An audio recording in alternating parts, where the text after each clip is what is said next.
Un cordiale buongiorno a tutte le ascoltatrici e a tutti gli ascoltatori da Giulio Cainarca. Ben trovati all'appuntamento con la rassegna stampa di venerdì 3 maggio. Come al solito le agenzie di stampa in primo piano. L'Ansa.it sul governo, Conte dimette, tra virgolette, Siri, porto la revoca al prossimo Consiglio dei Ministri, ha detto il Presidente del Consiglio. Il sottosegretario Siri aveva detto che si sarebbe dimesso entro 15 giorni in mancanza di novità dai pubblici ministeri. Una strada furba, secondo Di Maio, mentre Salvini chiede al Premier di spiegare la sua scelta.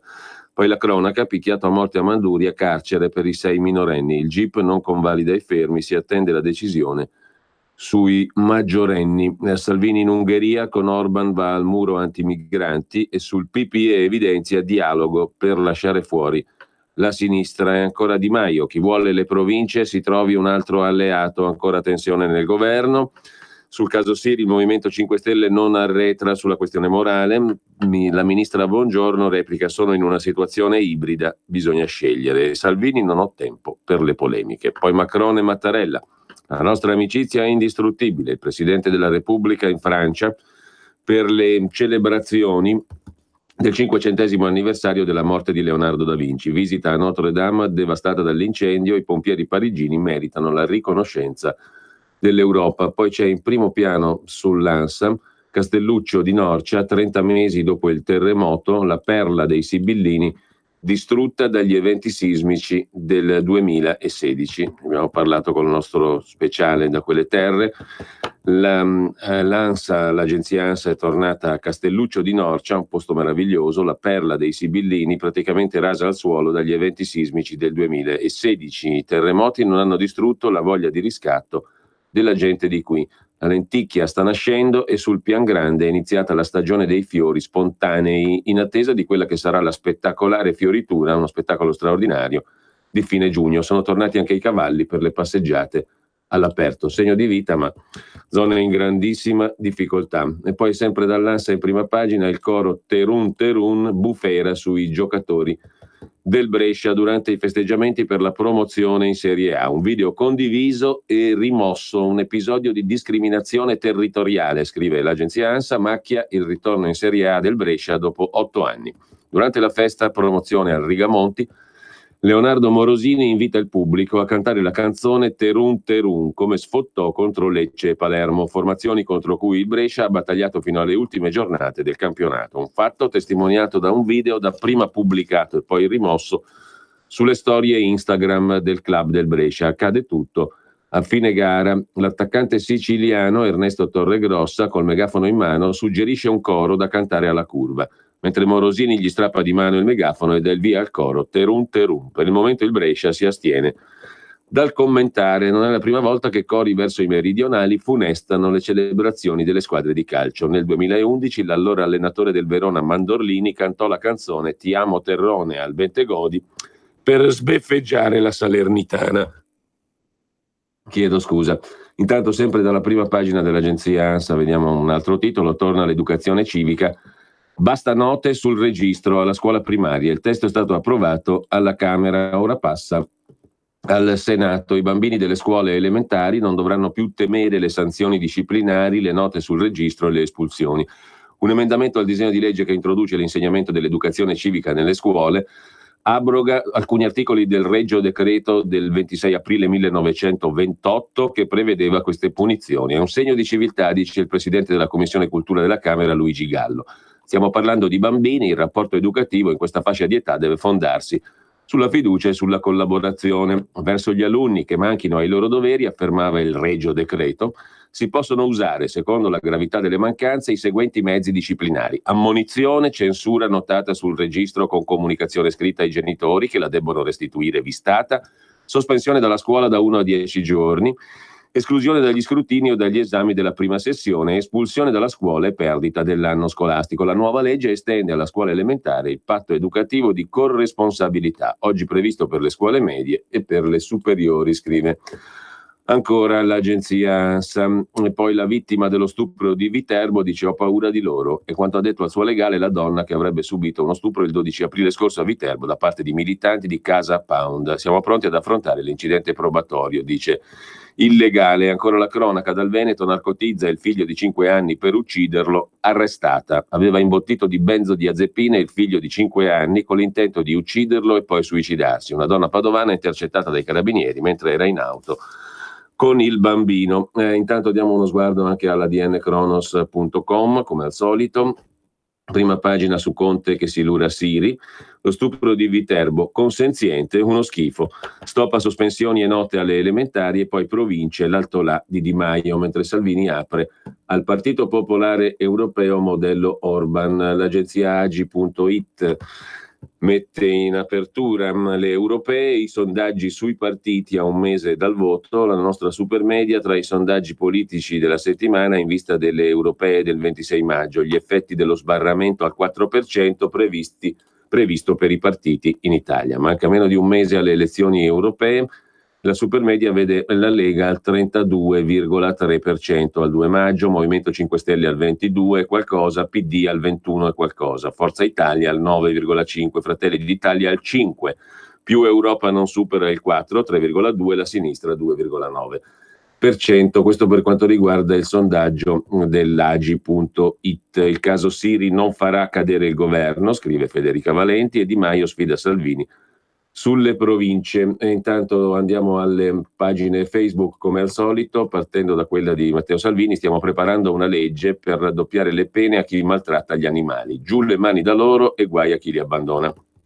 Poi la foto: a presidiare il confine ungherese c'è anche lui, un cane lupo, a proposito di animali, un pastore tedesco appunto. Mentre scorrendo la pagina Facebook di Matteo Salvini, educazione civica nelle scuole, dice Laura Boldrini: Salvini ne ha bisogno, torni a lezione, il suo esempio è pessimo. Per la Boldrini sono pessimo, vuol dire che stiamo facendo bene. Medaglia al valore, scrive Salvini. E poi ancora i candidati della Lega al Parlamento europeo: vince sempre la squadra, quella della Lega è agguerrita, preparata e bellissima, il 26 maggio ci toglieremo qualche soddisfazione, in Europa si cambia tutto. E ancora la foto di Salvini, il selfie di Salvini con Viktor Orban, il premier ungherese: non solo controllo dei confini e lotta all'immigrazione clandestina, ma anche impegno comune sulla riduzione delle tasse e l'aumento degli stipendi. In Ungheria le tasse su imprese e società sono scese al 9%, quelle sulle persone fisiche al 15%, lavoro, stipendi ed economia volano, più 5% nel 2018. Flat tax per imprese e famiglie subito, scrive in maiuscolo Salvini, anche in Italia il resto è noia. E poi Mario Monti che invoca ancora la patrimoniale. Non ci sarebbe nulla di male, ha detto Monti, tanto amato e sostenuto dai suoi amici burocrati europei, commenta Salvini, vorrebbe mettere ancora le mani nelle tasche degli italiani. Mario Monti: roba da matti, basta, abbiamo già dato, il paese riparte con meno tasse e meno burocrazia. Il 26 maggio col voto alla Lega si cambia tutto. E ancora l'educazione civica nelle scuole votata in Parlamento, festeggio l'approvazione del ritorno dell'educazione civica in classe con la legge approvata alla Camera, vita concreta contro inutili polemiche. Il prossimo passo fra 2 settimane sia la legge per le telecamere obbligatorie in asili e case di riposo. Poi ci sono 42 minuti di diretta dal monastero carmelitano di Budapest con il presidente Orban. Li riascolteremo naturalmente. Sono 42 minuti di Matteo Salvini e Viktor Orban dal monastero carmelitano di Budapest. Mi complimento con il premier Viktor Orban che in modo rapido e efficace ha assicurato il presidio di 600 chilometri di frontiere bloccando gli ingressi, scrive Salvini. Le posizioni del governo italiano ed ungherese sono identiche. Contiamo anche che la nuova Europa dal 27 maggio proteggerà i confini via terra come fa l'Ungheria, via mare come fa l'Italia, anche rivedendo tutti gli accordi con i paesi extraeuropei che non collaborano ai piani di rimpatrio degli immigrati clandestini, scrive ancora Matteo Salvini sulla sua pagina Facebook. Da Budapest poi ancora altri 5 minuti nella sede del Ministero dell'Interno ungherese, concluso un proficuo incontro bilaterale col collega Sándor Pinter, Vi aggiorno e state con me, scrive Matteo Salvini. Ancora 2 minuti di incontro, l'incontro iniziale con Viktor Orban per difendere i confini e la sicurezza dei nostri figli. Ancora c'è spazio per altra notizia. Zingoni a Bergamo, cominciata la demolizione delle famigerate torri del degrado, dello spaccio e della criminalità. Lunedì 13 maggio, annuncia Salvini, sarò di nuovo sul posto per controllare la situazione. Dalle parole ai fatti, così Matteo Salvini, mentre Luigi Di Maio apre la sua prima pagina con l'ospitata a 8:30 sulla 7. Mi avete seguito in diretta, in caso contrario la sua intervista, sono 34 minuti, con Lilli Gruber in primo piano sulla pagina Facebook dell'altro vice premier. E poi Giuseppe Conte che racconta: un vecchio amico che ha un negozio di ottica mi ha inviato un messaggio informandomi di avere venduto un paio di occhiali da vista a un signore che ha utilizzato la carta del reddito di cittadinanza. Mi ha scritto che il cliente aveva problemi di vista ma non poteva permettersi un paio di occhiali. Il reddito di cittadinanza è stata una riforma che ha suscitato diffidenze e reazioni. Abbiamo dovuto intestardirci, mostrare risolutezza per realizzarla. Sta dando i primi frutti, scrive Di Maio, anzi scrive Giuseppe Conte e condivide Luigi Di Maio sulla sua pagina Facebook. 10 punti per portare il cambiamento in Europa, il Movimento 5 Stelle, il programma per le elezioni europee e poi appunto la presentazione del programma per le elezioni europee. A questo punto però andiamo ai quotidiani di oggi, partendo come al solito dal Corriere della Sera. Conte sfida Salvini via Siri. Il premier dice è giusto che Siri si dimetta, il leader leghista però chiede spiegazioni. Deciderà il Consiglio dei Ministri. Sale la tensione per il caso Siri nella maggioranza, scrive il Corriere della Sera. Il premier Giuseppe Conte sfida il vice Matteo Salvini e chiede la testa del sottosegretario leghista indagato. È giusto che si dimetta e rivendica la decisione come massima autorità. Replica il leader leghista, me lo deve spiegare. L'altro vice premier Luigi Di Maio invita l'alleato di governo a lasciarsi alle spalle il problema. Pensiamo a lavorare, si difende Armando Siri, non possono scaricarmi così. Risponde ancora Conte, le dimissioni o si danno o non si danno, le dimissioni future non hanno molto senso. Adesso la palla passa al Consiglio dei Ministri per la decisione. Commento di Massimo Franco, Movimento 5 Stelle contro Carroccio, è una mossa spartiacque. Il ben servito che Conte ha dato a Siri rappresenta la prima vera sconfitta di Matteo Salvini, retroscena di Francesco Verderami. Siri è già ex sottosegretario, ma Salvini non può aprire la crisi, non ora e non su una vicenda giudiziaria. Poi c'è la foto di Sergio Mattarella ed Emmanuel Macron ad Amboise, dove è sepolto Leonardo da Vinci. Italia e Francia, amicizia eterna nel nome di Leonardo. Amicizia eterna, Mattarella e Macron ricordano i 500 anni dalla morte di Leonardo. Abbiamo fatto la pace tra Italia e Francia, i legami tra Roma e Parigi sono tali che non ce n'era bisogno. Poi lo stupro di Viterbo, la vittima dice ho paura, non li perdonerò, ho paura di loro. La donna vittima di violenza sessuale ribadisce il suo terrore di trovarsi davanti agli aggressori, 2 esponenti di Casa Pound, uno dei quali consigliere comunale. Io consenziente, è uno schifo, spero che non li facciano uscire dal carcere, dice ancora la donna violentata. Ho tanta paura e dall'ordinanza di custodia cautelare emerge negli SMS del padre di Riccardo Licci, uno degli arrestati, che li aveva avvisati della necessità di cancellare i video e le chat e buttar via il telefono. Il vuoto morale in famiglia, il titolo del commento di Pierluigi Battista, il padre di uno degli stupratori di Viterbo che dà consigli al figlio per far sparire le prove. O i genitori degli aguzzini, tutti ragazzi di Manduria, segni di un vuoto morale nelle famiglie. I commenti, o meglio la rubrica di Massimo Gramellini, il caffè sulla nota scolastica, le degni di nota è il titolo del suo commento di oggi. La Camera ha messo fuori legge le note e le altre sanzioni combinate dagli insegnanti ai bambini delle elementari sulla base del regio decreto del 1928. Ci mancheranno? Alcune facevano molto ridere, le hanno perfino raccolte in un sito. L'alunna ha offeso ossessivamente la compagna sabatino o domenica chiamandola weekend. Alla domanda perché non hai fatto i compiti, l'alunno rispondeva c'ho una vita da vivere. A me sono state utili le note. Ho imparato a imitare la firma di mio padre, ma soprattutto ad affrontare la sua ira funesta appena la maestra, accortasi dell'inganno, mi inflisse una seconda nota più minacciosa della prima. Ma il mio era un padre all'antica. Uno di adesso si arrabbierebbe con la maestra per avere osato attentare alla sensibilità dell'erede e al prestigio della dinastia. C'è chi considera la decisione di abolire le note un soprassalto di buonismo montessoriano, io invece azzardo l'ipotesi che sia stata presa per proteggere gli insegnanti dalle contronote dei genitori. Le cronache narrano di povere maestre di paese costrette ad andare in giro mascherate per non incorrere nel digrignare di denti dei parenti di qualche bulletto a cui avevano osato fare un'osservazione. E non è che le loro colleghe metropolitane se la passino meglio. La morale corrente, conclude Gramellini, considera l'insegnante che sanziona la marachella di un bambino alla stregua di un provocatore e i genitori del simpatico teppista dei nobili paladini. Forse le note andrebbero fatte direttamente a loro, ai genitori. Il commento, l'articolo principale di fondo invece è quello di Aldo Cazzullo. Ci voleva la visita di Mattarella a Parigi per farci riflettere sul ruolo dell'Italia e degli italiani nel mondo, l'orgoglio di un paese in bilico, i nostri punti di forza. Questi temi di prima pagina del Corriere della Sera, le cronache territoriali le vediamo dopo e intanto un'occhiata veloce andiamo alle altre prime pagine. Da Italia Oggi vi segnalo il bel pezzo di Pierluigi Magnaschi. L'Unione Europea è formata da 28 paesi, ma su di essa comandano soltanto 2. Poi c'è Avvenire, che invece si occupa del terzo settore, per così dire. Dietro all'attacco alla solidarietà c'è un passaggio culturale decisivo verso l'idea disastrosa di un rapporto diretto tra individuo isolato e lo Stato. Per controllare l'io isolato bastano le piattaforme o gli uomini soli al comando. Sono parole di Giorgio Vittadini, già compagnia delle opere Comunione e Liberazione, presidente della Fondazione Sussidiarietà, che non si limita a difendere la sussidiarietà minacciata dal governo giallo-verde, scrive Avvenire. Il presidente della Fondazione Sussidiarietà considera la sussidiarietà l'architrave del progetto sociale a cui lavora da sempre, minacciato dalla stretta del governo. Intanto il vice premier leghista Salvini va in Ungheria e tesse le lodi della barriera antimigranti eretta dal governo di Orban.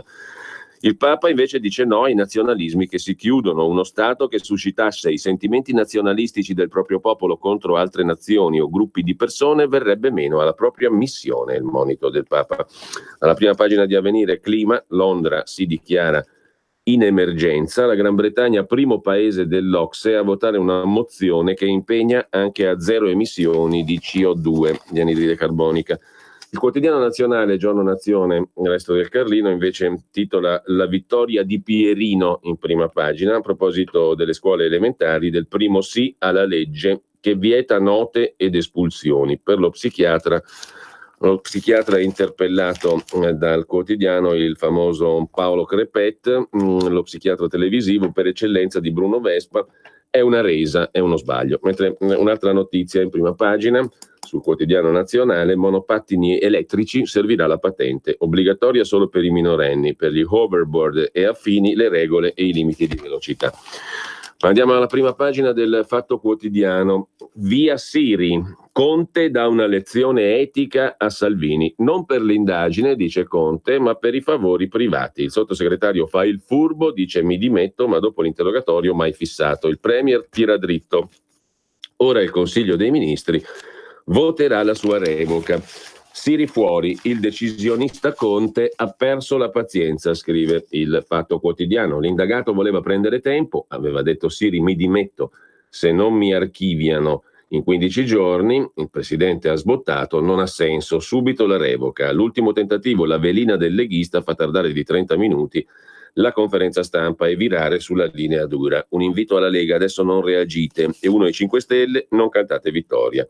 L'ultima mossa di Mr. Flat Tax, titola ancora il Fatto Quotidiano a fondo pagina, puntava sull'incontro con i pubblici ministeri, ma senza domande. Mercoledì ha mostrato al Premier l'intercettazione in cui si parla del denaro. Il senatore chiede di fare spontanee dichiarazioni, i magistrati non possono contestare nulla. Salvini furibondo ma non si impicca al sottosegretario, scrive ancora il Fatto. Il leghista costretto alla resa, decidano loro, mi occupo di altre cose. Ma in primo piano sul Fatto ci sono altri due temi: autonomie e altro stop alla Lega. La ministra Stefani fa propaganda sui dati, l'intesa con le regioni è ancora molto lontana. La Lega annuncia l'autonomia in Consiglio dei Ministri, ma il Movimento 5 Stelle e il Quirinale, Mattarella, la fermano. Ammuina, scrive Marco Palombi. Conte lunedì vedrà la ministra Stefani e dovrà trovare il modo di far sembrare avviato un iter che resterà fermo per settimane. L'idea è quella di un accordo quadro. Quel che manca, le intese in alto mare su scuola, ambiente, soldi, eccetera. E va definito anche il ruolo del Parlamento. Così il Fatto Quotidiano. Mentre c'è un'altra storia, dicevamo in prima pagina, la prova che incastra Berlusconi sul caso Ruby. Soldi a Ruby sul conto del suo ex. Trovati 400.000 euro su un conto svizzero, scrive Gianni Barbaccetto. Le chat tra i due sono finite nelle mani dei PM della Procura di Milano. Berlusconi ha pagato per far tacere te, non me, rinfaccia lui alla ragazza che lo stava accusando. A pagina 14 il dettaglio: Berlusconi incastrato, soldi a Ruby sul conto dell'ex fidanzato Luca Risso. Con una rogatoria in Svizzera, trovati 400.000 euro finiti in Messico. L'ex compagno dice a un certo punto a Ruby: ha pagato per far tacere te e non me. Scoperti 3 versamenti, denaro oltre confine, inviati da un conto della PKB Privat Bank SA di Lugano di Luca Risso. E sempre dalla prima pagina del Fatto Quotidiano torniamo al caso Siri. È caduto giù l'Armando, è il titolo non della canzone di Iannacci ma dell'editoriale di Marco Travaglio. Anzi, la canzone di Iannacci teniamola in pista che ci divertiamo un po'. È caduto giù l'Armando, recupera dalla regia Giulio Carnelli. Ci voleva un premier per caso, scrive Marco Travaglio, un premier che non deve conquistarsi riconferme o ricandidature o rielezioni per dire ciò che gli italiani onesti attendevano di sentirsi dire da tempo. Non basta un'indagine a stroncare la carriera di un politico, ma non basta neppure l'assenza di una condanna definitiva per lasciarlo al suo posto. Tutto dipende da ciò che ha fatto e dal giudizio etico, deontologico e politico che si dà della sua condotta, con tempi e parametri totalmente diversi da quelli penali. Il giudizio di Conte sul sottosegretario leghista ai trasporti Siri, inquisito per corruzione con l'imprenditore faccendiere Paolo Arata, è diverso da quello della Lega che lo difende e dei 5 Stelle che lo vogliono fuori dal governo perché è indagato per corruzione in combutta col socio di un pregiudicato per corruzione imputato per mafia. Il Premier si è fatto un'idea sia dell'indagine sia delle condotte di Siri, che s'ha svelato e che l'interessato ha finito con l'ammettere. Nell'incontro di lunedì si è fatto mostrare da Siri le carte depositate dai PM e prelevate dai suoi legali, con le intercettazioni fra Arata e il figlio, che hanno convinto i PM a contestargli una tangente, promessa o incassata, poco importa, di 30.000 euro in cambio di favori legislativi. Ma non è per quelle che Conte ha deciso di estrometterlo dal governo. Arata Senior dice ad Arata Junior che il favore di Siri gli è costato 30.000 euro. Altri elementi sembrano confermare, ma per quanto improbabile fra padre e figlio, è sempre possibile che si tratti di millanterie. In un clima politico così intossicato, 2 persone che sospettano di essere intercettate potrebbero accordarsi per inguaiare qualcuno con false accuse. Dunque non può bastare così poco per eliminare un politico, scrive Travaglio. E poi se i PM avessero solo quelle intercettazioni, oltre alla conferma delle manovre di Siri per piazzare l'emendamento ad Aratam, potrebbero decidere di archiviarlo. Ci vuole altro per dimostrare in giudizio una corruzione anche solo tentata. Ma anche senza quelle intercettazioni e quell'accusa, Siri non può più far parte del governo, specie se questo si fregia della qualifica di cambiamento. Ieri Conte l'ha spiegato bene, respingendo lo sgarbato tentativo in extremis della Lega di tappargli la bocca nell'ora della conferenza stampa, con l'annuncio supercazzola delle dimissioni post-datate di Siri se i PM non lo interrogano e archiviano entro 15 giorni. I PM non hanno in questa fase, scrive ancora Marco Travaglio, alcuna intenzione di sentire o archiviare Siri. Cercano riscontri all'ipotesi accusatoria e non possono scoprire altre carte. È Siri che vuole essere sentito. Lo sarà per rilasciare dichiarazioni spontanee, tutt'altra cosa da un interrogatorio che consiste nelle domande dei PM, risposte dell'indagato, contestazioni dei PM. Le dichiarazioni spontanee sono un monologo dell'indagato dinanzi a PM muti che verbalizzano le sue parole. Dunque nulla cambierà ai fini dell'indagine, né dei fatti politici fin qui accertati dalle testimonianze dei ministri 5 Stelle e dei funzionari del Ministero dello Sviluppo Economico sul pressing di Siri durato 8 mesi per infilare la norma pro Arata in questo o quel provvedimento. Con una sintetica lezione di diritto costituzionale, Conte ha spiegato che le leggi sono provvedimenti generali e astratti, di solito validi per il futuro. Quella spinta da Siri era una norma particolare, concreta e rivolta al passato, una sorta di sanatoria retroattiva per aumentare i guadagni privati con soldi pubblici dell'azienda di Arata e del suo socio occulto imputato per mafia. Altro che aiuto alle energie alternative. Era una marchetta ad personam, per giunta tentata alle spalle del premier, dei ministri e dei cittadini. Ecco perché Siri è fuori dal governo, non perché sia colpevole di corruzione, questo lo stabiliranno i giudici o lo smentiranno fra qualche anno, ma per il conflitto di interessi, e che interessi, di cui si è fatto portatore per conto di Arata. Lo ha ammesso anche lui alla fine. E così facendo ha perso la fiducia del premier e del governo, oltre che dei cittadini. Se i leghisti fossero un partito serio, avrebbero dovuto sfiduciarlo subito per aver gabbato anche loro.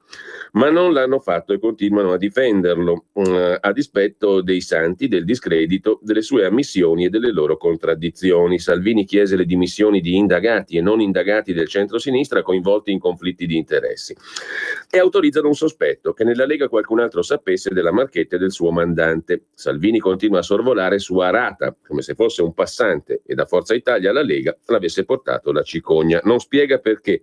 Il 16 luglio del 2017 quello strano affarista ligure siciliano già parlava da padrone al convegno programmatico leghista di Piacenza, perché Salvini, vice premier, tentò di piazzarlo al vertice dell'Authority Energia e perché Giorgetti assunse il figlio come esperto a Palazzo Chigi. Se il sottosegretario resta imbullonato alla poltrona, sarà inevitabile che il caso Siri diventi lo scandalo Lega e lo scandalo Salvini, scrive Marco Travaglio nel suo editoriale.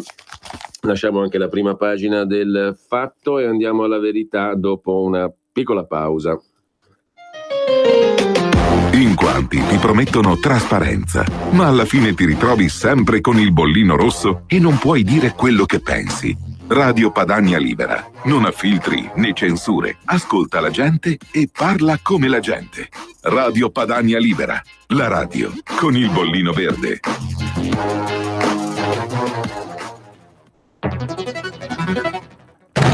Ciao Ruspa, come butta? Guarda che sei in onda. Donare il 2 per 1000 alla Lega è importante per i progetti di Matteo Salvini? Sì, la gente lo sa. Sa pure che D43 è il codice da scrivere sulla dichiarazione dei redditi.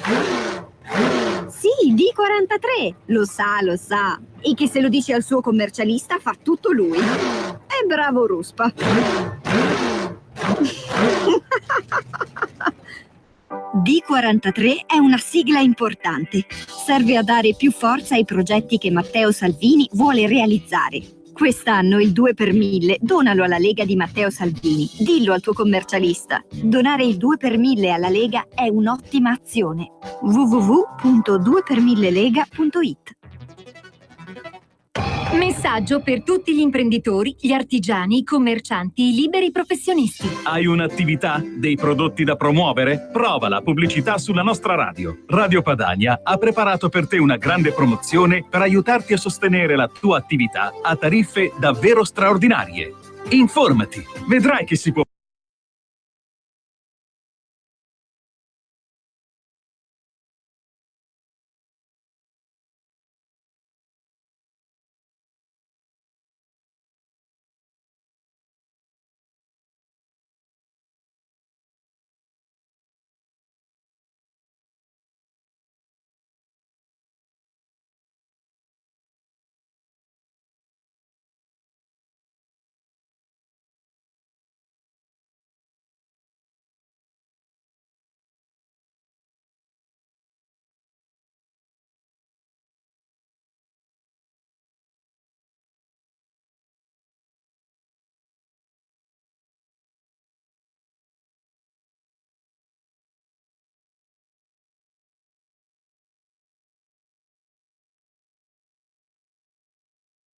Durante la gestione Boeri, parte dei 6 miliardi versati dalle aziende a favore dei dipendenti con figli è stata usata per altri scopi.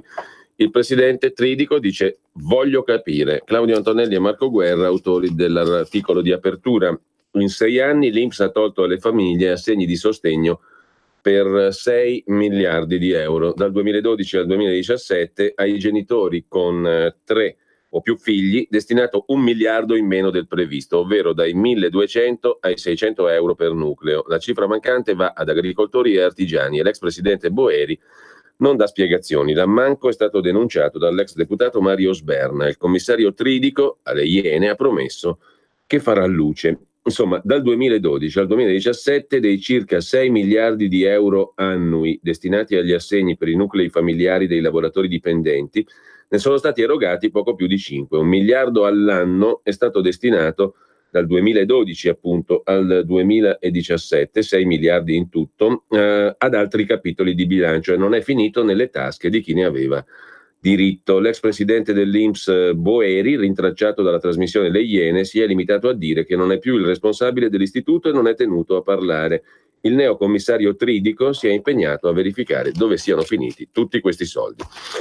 Di spalla c'è il commento del direttore Maurizio Belpietro: i danni fatti non bastano, e Mario Monti chiede altre tasse. L'incubo è ancora quello della patrimoniale. L'ex premier cerca di indorare la pillola. Monti torna sul luogo del delitto, la patrimoniale. Farebbe crescere gli investimenti e scendere il cuneo fiscale, ha detto Mario Monti. Quando sedeva a Palazzo Chigi ci provò con balzelli su case, conti all'estero, macchine, barche. Peccato che così fece peggiorare la recessione, scrive Maurizio Belpietro in prima pagina. Sempre in taglio alto sulla Verità, poi abbiamo in prima pagina l'articolo di Giacomo Amadori su cosa è andato a fare Renzi in Arabia Saudita lo scorso 25 aprile. L'ex premier ha passato il giorno della liberazione a Riyadh per partecipare alla Financial Sector Conference organizzata dalle principali istituzioni finanziarie del Regno Saudita. Quasi certamente, scrive Giacomo Amadori, era lì per uno dei suoi interventi a gettone, di quelli che va facendo in giro per il mondo. Il 25 aprile arabo di Renzi a Riyadh per evocare leader forti. L'ex premier ha tenuto una conferenza nella discussa petromonarchia del Golfo, unico politico occidentale. Non si è fatto impensierire dalle 37 pene di morte appena comminate dal regime. Il senatore Renzi fa parte di un'agenzia che organizza discorsi pubblici di celebrità a pagamento. La sua tariffa è di 20.000 euro. Secondo i rumori il viaggio serviva anche per trattare l'ingresso dei sauditi nella società del Milan. Ma dal club arriva una secca smentita, nulla di vero. E lui vuole denunciare la verità. L'ex segretario del PD fa sapere che intende chiedere danni, 100.000 euro, per i nostri articoli sul suo tour. Ci sono 3 profili di falsità, ha detto Renzi, ma non ha spiegato quali sono. E sempre dalla prima pagina della Verità, il pezzo di Mario Giordano sul vice direttore del Corriere della Sera Fubini, che confessa le notizie vere le nasconde il buon Fubini. Fubini nasconde la morte di 700 bimbi per proteggere la reputazione dell'Unione Europea. Il vice direttore del Corriere ha rivelato: ho deciso di non scrivere dell'aumento dei morti in Grecia provocato dall'austerità. Ironia della sorte, fa parte della squadra contro le bufale istituita da Bruxelles. I precedenti, le false dimissioni di Tria e le inesistenti sanzioni contro l'Italia. Mentre Francesco Borgonovo si occupa sulla Verità di oggi della Caritas come le COP, rivuole i 35 euro per immigrato. La pacchia continua è ciò che vogliono la Caritas e le cooperative. Rivolta della Caritas contro Salvini per riavere 35 euro a immigrato. Da Vittorio Veneto a Gaeta i responsabili dell'associazione disertano i bandi delle prefetture e attaccano il decreto sicurezza. Dietro le belle parole la vera motivazione, la riduzione dei fondi pubblici. Il presidente Monsignor Pizziolo spiega: la nuova normativa ha avuto 2 effetti, ha ridotto all'osso le risorse per l'accoglienza e ne ha ristretto le maglie. Intanto Papa Francesco è tornato a difendere le cause dei migranti. Tutte le nazioni, ha detto il Papa, sono frutto dell'integrazione di ondate successive di stranieri. Chiudiamo dalla Verità con 2 titoli. Ai maestri elementari tolgono anche l'ultimo strumento antibulli, scrive Maurizio Tortorella, cancellate le sanzioni disciplinari, mentre Marcello Veneziani si occupa dell'ideologia che ha cacciato la storia da scuola. C'è un manifesto che è stato firmato da Liliana Segre, Andrea Camilleri e tanti altri contro l'abolizione dello studio della scuola, della storia a scuola. La storia a scuola è stata mortificata dall'ideologia, scrive Marcello Veneziani. Lo studio delle epoche passate non ha capri espiatori e bad company su cui riversare le malefatte del mondo e non vuole omertà e omissioni. Ma che senso ha approfondire i fatti se si ha l'obbligo di confermare i rigidi pregiudizi moralistici tra il bene e il male. Con questo lasciamo anche la prima pagina della Verità, andiamo al Libero. Libero apre con questo titolone: Di Maio giù, Salvini su, nonostante lo scandalo Siri. I sondaggi premiano la Lega, malgrado l'offensiva giustizialista dei 5 Stelle, segno che gli elettori non ne possono più delle incursioni dei magistrati in politica. I grillini, disperati, giocano il tutto per tutto, con 2 commenti sulle strategie preelettorali, quello di Paolo Becchi sui 3 errori di Matteo Salvini, quello di Vittorio Feltri, ma di meglio non può fare. Partiamo dal primo. Sono tutti bravi, scrive il professor Becchi, a spiegare il successo o la sconfitta il giorno dopo. Molto più difficile capire in anticipo l'inizio del declino il giorno prima.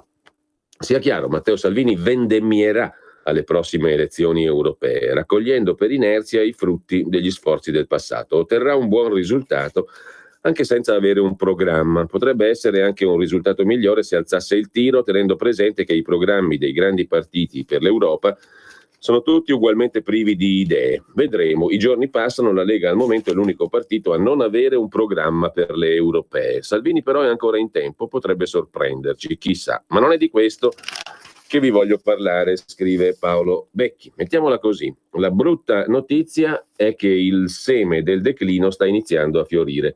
La bella notizia è che Matteo è ancora in tempo a toglierlo. Prima della terapia serve la diagnosi. I mali della Lega sono 3, che tutti vedranno non appena l'avanzata dei consensi terminerà. E saranno cazzi amari, scrive Paolo Becchi. 3 sono i punti su cui intendo soffermarmi. Matteo è un fuoriclasse nel dominare la scena politica. Dalla Nutella al Mitra riesce a spostare l'attenzione del circo mediatico sui temi che decide lui. Con astuzia incassa tutti gli attacchi degli avversari, fa emergere il loro livore.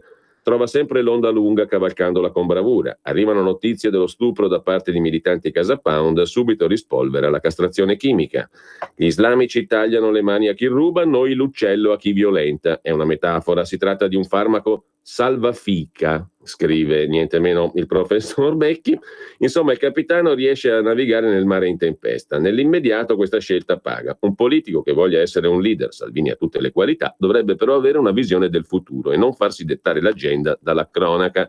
Al momento ci sono meno sbarchi, allora tutta l'attenzione si sposta sulla sicurezza interna, la difesa sempre legittima, la castrazione chimica. Ma cosa cambia tutto questo nella vita di milioni di italiani che non intendono rubare né stuprare? Gli italiani vogliono scuole che funzionino, treni che funzionino, una sanità pubblica efficiente al nord e al sud, meno tasse, un lavoro dignitoso. Al nord 2 grandi regioni con voto popolare vogliono l'autonomia. Questa è la lista della spesa. Al primo posto non c'è la castrazione chimica, le tasse sulla benzina casomai, che restano più alte in tutta Europa. E qui si arriva al secondo problema. Non esistono più temi forti nell'agenda economica della Lega. Il tema moneta è stato seppellito. Emarginate le 2 punte di diamante Borghi e Bagnai. I mini bot potevano essere una dirompente soluzione, capace di dare al paese la flessibilità necessaria per far ripartire l'economia, ma sembrano in soffitta. Per sentir parlare di abrogazione del pareggio di bilancio bisogna ascoltare il video di un Borghi assonnato uscito dal Consiglio Comunale di Como, che scarica la colpa sui 5 Stelle, quando il tema è nel contratto e potrebbe essere sollevato di nuovo. Di nuovo la tattica ha il sopravvento sulla strategia. La paura dello spread costringe a giocare in difesa, ma a forza di difesa si finisce che si commettono errori e si prende il gol. Quei validi dirigenti che hanno costituito l'ossatura della Lega da Giorgetti a Garavaglia a Calderoli devono lavorare nelle retrovie, senza contribuire al rilancio, e si arriva al terzo problema. I 3 nomi fatti, Giorgetti, Garavaglia e Calderoli, scrive Paolo Becchi, non li ho fatti a caso, sono politici nati e cresciuti con Bossi, che difetti ne aveva tanti, ma ha dimostrato di avere un'idea, una visione, il federalismo, e saper far crescere una straordinaria classe dirigente, non solo di amministratori locali. Matteo invece, a mio avviso, non si è ancora lasciato conquistare da un'idea, da una visione, sta personalizzando troppo il partito, non sembra presidiare il processo di ricambio a livello locale. Lascia campo libero a commissari che a loro volta sostituiscono altri commissari. Alla fine lasciano la guida ai boss locali. Si bloccano nuovi ingressi, fioccano espulsioni non sempre motivate. Dalla Calabria alla Sardegna alla Toscana si rifiutano candidature eccellenti per non disturbare quel sindaco che vuole andare in Europa, lasciando la sua comunità con l'obiettivo di guidare presto la regione, lasciando appena possibile il posto in Europa. Si conquista la Sardegna, ma dopo 2 mesi non c'è la giunta e Salvini aveva promesso di farla in un quarto d'ora. Peccato, conclude il professor Becchi, i dirigenti sono i muscoli del partito. Bisogna constatare che quello che Bossi è riuscito a fare al nord, Salvini non è riuscito a farlo nel resto d'Italia e la personalizzazione del partito non lo aiuta. Ora ci sono le elezioni, speriamo che Salvini riempia il buon senso di contenuti, ma dovrebbe guardare al dopo. Così il professor Paolo Becchi. Risponde Vittorio Feltri: caro professore, ci risiamo con le critiche aspre a Salvini ispirate a pressapochismo. Dici che ha molte idee confuse, non riesce a dare una linea convincente alla Lega, che Bossi era più bravo e più strategico. Non è vero, scrive Vittorio Feltri. Il senatore, tanto per cominciare, ha avuto sì il merito di fondare il nordismo, ma si è fermato lì, aggrappato a percentuali omeopatiche. Il suo federalismo è bruciato per autocombustione, non c'è più, non c'è mai stato.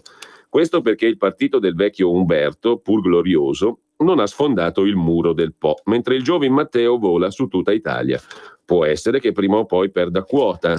Chi è in grado di escluderlo? Al momento però è improbabile, stando almeno ai sondaggi che non sono il Vangelo. Tu affermi che Salvini sbaglia a cavalcare temi attuali, quelli suggeriti dalla cronaca, e trascura i drammi dell'economia. Invece ha ragione lui, la gente è attenta al modo in cui reagisce la politica. Immigrazione e sicurezza stanno a cuore al popolo, altro che l'Europa, che nessuno sa a cosa serva. Il fatto che la Lega abbia tenuto fede agli impegni elettorali le garantisce consensi a iosa, lo si evince dalle intenzioni di voto. Tu dici che gli italiani, scrive ancora Feltri, desiderano scuole e treni che funzionino, una sanità efficiente al nord e al sud. Che scoperte! I cittadini pretendono, ciò nonostante sanno anche che il capo del Carroccio ha il Parlamento il 17%, 14 punti meno dei 5 Stelle, però perciò non ha la forza di imporre la propria volontà. Davanti all'arroganza di Di Maio deve abbozzare. Non capisco perché tu non tenga conto di questi fattori. Pensare che il ministro dell'Interno, essendo in netta minoranza nell'alleanza di governo, abbia facoltà di comandare, mi sembra una bischerata. È vero, la sanità lombarda è ottima e i calabresi ne bramano una analoga, ma se non è così la colpa va ricercata a livello regionale. Cosa c'entra Alberto da Giussano? Quanto alla castrazione chimica, suppongo non sia una soluzione, ma essendo facoltativa e non un obbligo, dove sta il problema?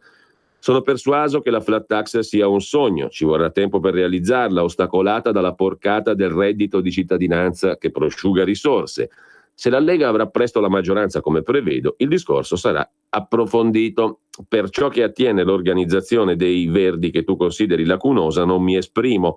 Forse non hai torto, conclude Vittorio Feltri, però la guida di Salvini mi basta adesso per sperare in una sconfitta dei pentastellati. Da qui potrà partire il successo pieno di Matteo. Accetto scommesse anche onerose. Scrive Feltri, che poi si occupa anche degli economisti, o sono imbroglioni o sono incompetenti, perché ogni giorno danno un dato diverso. E poi ancora in prima pagina su Libero, Prodi fa il Bauscia, il PD imiti l'Ajax, il calcio applicato alla politica, e poi Macron, la Francia ci ruba anche Leonardo, un genio parigino, ha detto Macron, ma è colpa nostra, scrive Nicoletta Orlandi Posti. Azzurra Barbuto invece si occupa degli anziani in società per non finire negli ospizi lager, cioè anziani che affittano case e vivono insieme per darsi reciproco sostegno. Mentre Gasparri ha un salotto buono, nella sua fondazione, Gasparri ha una fondazione, c'è un'infornata di VIP. Da Mogol a Pupi Avati, tanti VIP all'evento della fondazione del senatore Gasparri. Domani a Roma l'assemblea, protagonisti per l'Italia e la fondazione di Gasparri. Ma andiamo alla prima pagina del quotidiano di Confindustria. Il Sole 24 Ore che apre sul mercato dell'auto. Aprile inverte la marcia, le vendite aumentano più 1,5%. Numeri positivi nell'economia nazionale. Secondo la motorizzazione civile, in aprile le vendite di automobili sono cresciute dell'1,5% rispetto a un anno fa. Negativo il bilancio invece dei primi 4 mesi. Le immatricolazioni di Fiat Chrysler scendono del 4,15%, mentre la Panda rimane l'auto più venduta. A livello industriale, lieve miglioramento dell'indice manifatturiero delle piccole e medie imprese, risultato migliore rispetto alla media dell'Unione Europea a 19. Mentre l'altro tema messo in primissimo piano sul Sole 24 Ore è dal Veneto, la fuga di laureati e chi va via non torna. Le aziende venete si alleano con l'università per frenare l'emorragia di laureati e correggere la distorsione che vede in Regione Veneto un'alta qualità di didattica e di ricerca, ma con limitati impatti sul mercato. Uno scenario che vede le imprese faticare nel trovare competenze adeguate nel 40% dei casi e un numero di laureati in regione che se ne va superiore rispetto a quelli che arrivano. Molti sono i laureati in regione anche con master, dottorato e titoli superiori fra i 25 e i 39 anni che lasciano il Veneto, ma ancor di più sono coloro che non cambiano residenza ma trovano lavoro in altre regioni e rientrano a casa nel fine settimana o scelgono la vita da pendolare. Così il Sole 24 Ore. C'è anche l'altra notizia a proposito di auto, ceduta Magneti Marelli, maxi cedola per Fiat Chrysler, che ha perfezionato la vendita di Magneti Marelli alla giapponese Calsonic Kansei per 5,8 miliardi di euro. Il Consiglio di amministrazione ha approvato una distribuzione straordinaria per cassa a favore dei portatori di azioni ordinarie di Fiat Chrysler pari a 1,3 euro per azione, un totale di 2 miliardi di cedola da distribuire agli azionisti. E ancora il primo piano sul Sole 24 Ore, la sede Rizzoli Corriere della Sera, la famosa sede di via Solferino, il fondo Blackstone va ancora all'attacco e chiede 600 milioni all'editore. Urbano Cairo, il proprietario del Corriere della Sera. Blackstone fa causa a Cairo per 600 milioni sulla sede della Rizzoli Corriere della Sera. L'editore dice un arbitrato deciso dal Consiglio era un atto dovuto. Il giorno dell'assemblea Rizzoli Corriere della Sera spunta la notizia che il fondo americano Blackstone ha fatto causa reclamando 600 milioni di dollari anche a Urbano Cairo per la vicenda che riguarda l'immobiliare Solferino San Marco a Milano, dove ha sede anche il Corriere della Sera. Una vicenda stratificatasi nel tempo. Infine c'è un'altra notizia degna di nota in prima pagina sul Sole 24 Ore, riguarda il divorzio, la disciplina del divorzio. Arrivano nuovi criteri per l'assegno di mantenimento, il primo ok in commissione alla Camera.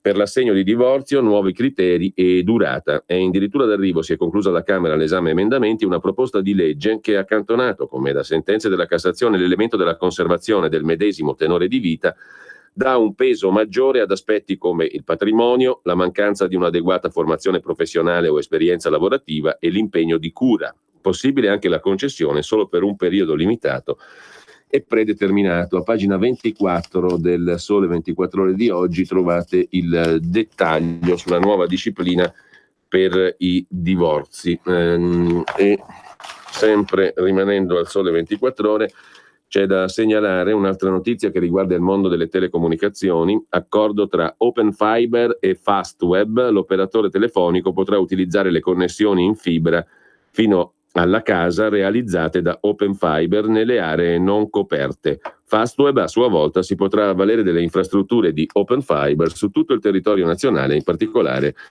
in 80 città. Tra Open Fiber e Fastweb un accordo nella fibra ottica. Infine c'è l'intervista a Giulio Tremonti, c'è il rischio di un nuovo scandalo Enron, i conflitti dei certificatori sui derivati nei bilanci delle banche e le lezioni del caso Enron Arthur Andersen. I big della revisione troppo concentrati, serve intervenire, dice Giulio Tremonti. Andiamo a Repubblica.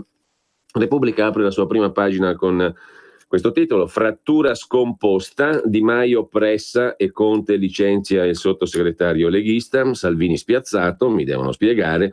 Flat tax, province e sicurezza, la maggioranza è divisa su tutto. Un'intervista a Gentiloni, con loro l'Italia è isolata. Commento di Claudio Tito, comunque uniti nel nome del potere. E poi c'è l'Europa dei fili spinati, con il vice premier Salvini e il premier ungherese Orban che visitano la barriera antimigranti a Röszke tra Ungheria e Serbia. In Ungheria il patto Orban-Salvini, mentre il tedesco Meuthen, leader della AfD, dice l'ultradestra sia compatta. C'è un'intervista a pagina 6 di Repubblica al professore di economia politica Jörg Meuthen, 57 anni, portavoce del partito di Alternative für Deutschland in Germania. Noi e la Lega per un'altra Europa, ma nessuna flessibilità sui conti. Non banalizziamo il nazismo, bisogna fare i conti con la storia. Nell'Unione Europea c'è un eccesso di regolamentazione, molte cose non possono essere decise da Bruxelles. È vero, nel nostro movimento ci sono stati casi di antisemitismo, abbiamo avviato le procedure per espellere i responsabili. Jörg Meuthen, scrive Tonia Mastrobuoni che lo intervista, respinge ogni accusa di simpatizzare con il nazismo e sostiene che nell'AfD non c'è posto per gli antisemiti. Il 18 maggio sarà sul palco di Milano con l'Internazionale Sovranista, con Matteo Salvini e con la pecora nera del Partito Popolare Europeo Orban. In questa intervista esclusiva, lo Spitzenkandidat alle europee dell'ultradestra tedesca spiega le convergenze sui migranti e le divergenze sui conti pubblici con la Lega e perché l'AfD potrebbe chiedere l'uscita della Germania dall'Unione Europea, soprattutto perché Orban è già da un pezzo uno di loro. Ieri Salvini da Orban ha auspicato un'alleanza con lui e col PPE. L'AfD cosa pensa? Domanda Repubblica. Se si paragonano le posizioni di Orban con quelle della Lega o dell'AfD, risponde Moiten, è assolutamente chiaro come siano molto simili. Siamo già alleati da un pezzo, dice il portavoce di Alternative für Deutschland, solo che apparteniamo per ora a gruppi diversi. Il 18 maggio tutti insieme a Milano. Che messaggio da quel palco? Il senso di quella manifestazione, dice il portavoce dell'AfD, è che tutti i partiti che intendono far parte del nuovo gruppo parlamentare dei patrioti si conoscano e che l'intenzione di formare un nuovo gruppo in Europa venga mostrata pubblicamente. Gli spagnoli di Vox, probabile, spero così, lo capiremo nei prossimi giorni. Ha sostenuto il portavoce dell'AfD di voler rivoltare l'Europa. Cosa vuol dire? Abbiamo nell'Unione Europea un eccesso di regolamentazione, dice Moiten. Decidono cose che non dovrebbero essere decise a Bruxelles, come le questioni sul gender o sul clima, totalmente superflue. È giusto interrogarsi su politiche migratorie sensate o su una politica ambientale comune, quando i problemi possono essere risolti solo insieme. Vogliamo un'Europa più piccola e più snella. Alternative für Deutschland è per regole fiscali severe. Di recente Alice Weidel ha detto a Repubblica che l'Italia è in uno stato desolato per il debito pubblico e i debiti delle banche. Come fate a sviluppare un'opinione comune su vincoli europei sui conti? Da Budapest Salvini ha fatto sapere che l'austerità minaccia la pace. Il gruppo, risponde il portavoce dell'AfD, contiene diversi partiti con opinioni diverse. Sui conti pubblici abbiamo posizioni divergenti, ma è legittimo. Se l'Italia sostiene queste idee e se ne prende la responsabilità, per noi va bene. La nostra alleanza non fallirà per questo. Anche nel PPE ci sono partiti diversissimi. Si pensi alla CDU-CSU e a Fidesz, il partito di Orban. I conti pubblici sono un aspetto centrale delle politiche dell'Unione Europea. Come reagirete quando la Lega pretenderà più flessibilità dall'Unione Europea? Risponde Moiten. Il rispetto delle regole del Trattato di Maastricht è fondamentale per garantire la stabilità dell'euro, altrimenti non può funzionare. Peraltro AfD ha anche annunciato che in determinate circostanze chiederebbe l'uscita della Germania dall'Unione Europea. Quali circostanze? Se la tendenza, risponde il portavoce dell'AfD, sarà quella di andare verso gli Stati Uniti d'Europa, noi non lo vogliamo. Lo vogliono i socialisti e in fondo anche il PPE e lo chiedono i Verdi. Se accadesse chiederemmo la Dexit, l'uscita della Germania dalla Unione Europea, anzi dai futuri Stati Uniti d'Europa. Anche sull'immigrazione l'Italia ha chiesto più solidarietà europea nelle crisi dei profughi e voi la rifiutate, dice Repubblica. Ammiriamo il lavoro dell'Italia in questi anni, risponde Jörg Meuthen, ma vogliamo chiudere le frontiere esterne dell'Unione Europea. Pensiamo che l'Italia non possa portare da sola il peso dell'immigrazione, ma dobbiamo decidere insieme chi far entrare. Solo dopo si può parlare di redistribuzione, il che è molto problematico a causa dell'enorme mole dei migranti irregolari. Salvini li vuole fermare esattamente come noi. Ma è realistico dire fermiamo i migranti illegali? La gran parte dell'Italia è affacciata sul mare, non si può costruire un muro in mare, dice l'intervistatrice. Può funzionare, risponde Meuthen, rafforzando Frontex e con una decisione coerente sui salvataggi in mare. Ovvio, non si possono lasciare affogare le persone, ma devono essere riportate nei luoghi di provenienza. Quanto alla Libia, l'alternativa è che i migranti continuino a muoversi dalla Libia in Europa attraverso il Mediterraneo, proprio perché convinti che venendo da una situazione difficile possano farlo. Se si chiudono le frontiere non verranno più. L'ultimo punto, l'AfD è accusata di banalizzare il nazismo. Alexander Gauland ha parlato di una cacca d'uccello nella storia tedesca. Lei cosa pensa? Non abbiamo mai banalizzato il nazismo, risponde Meuthen.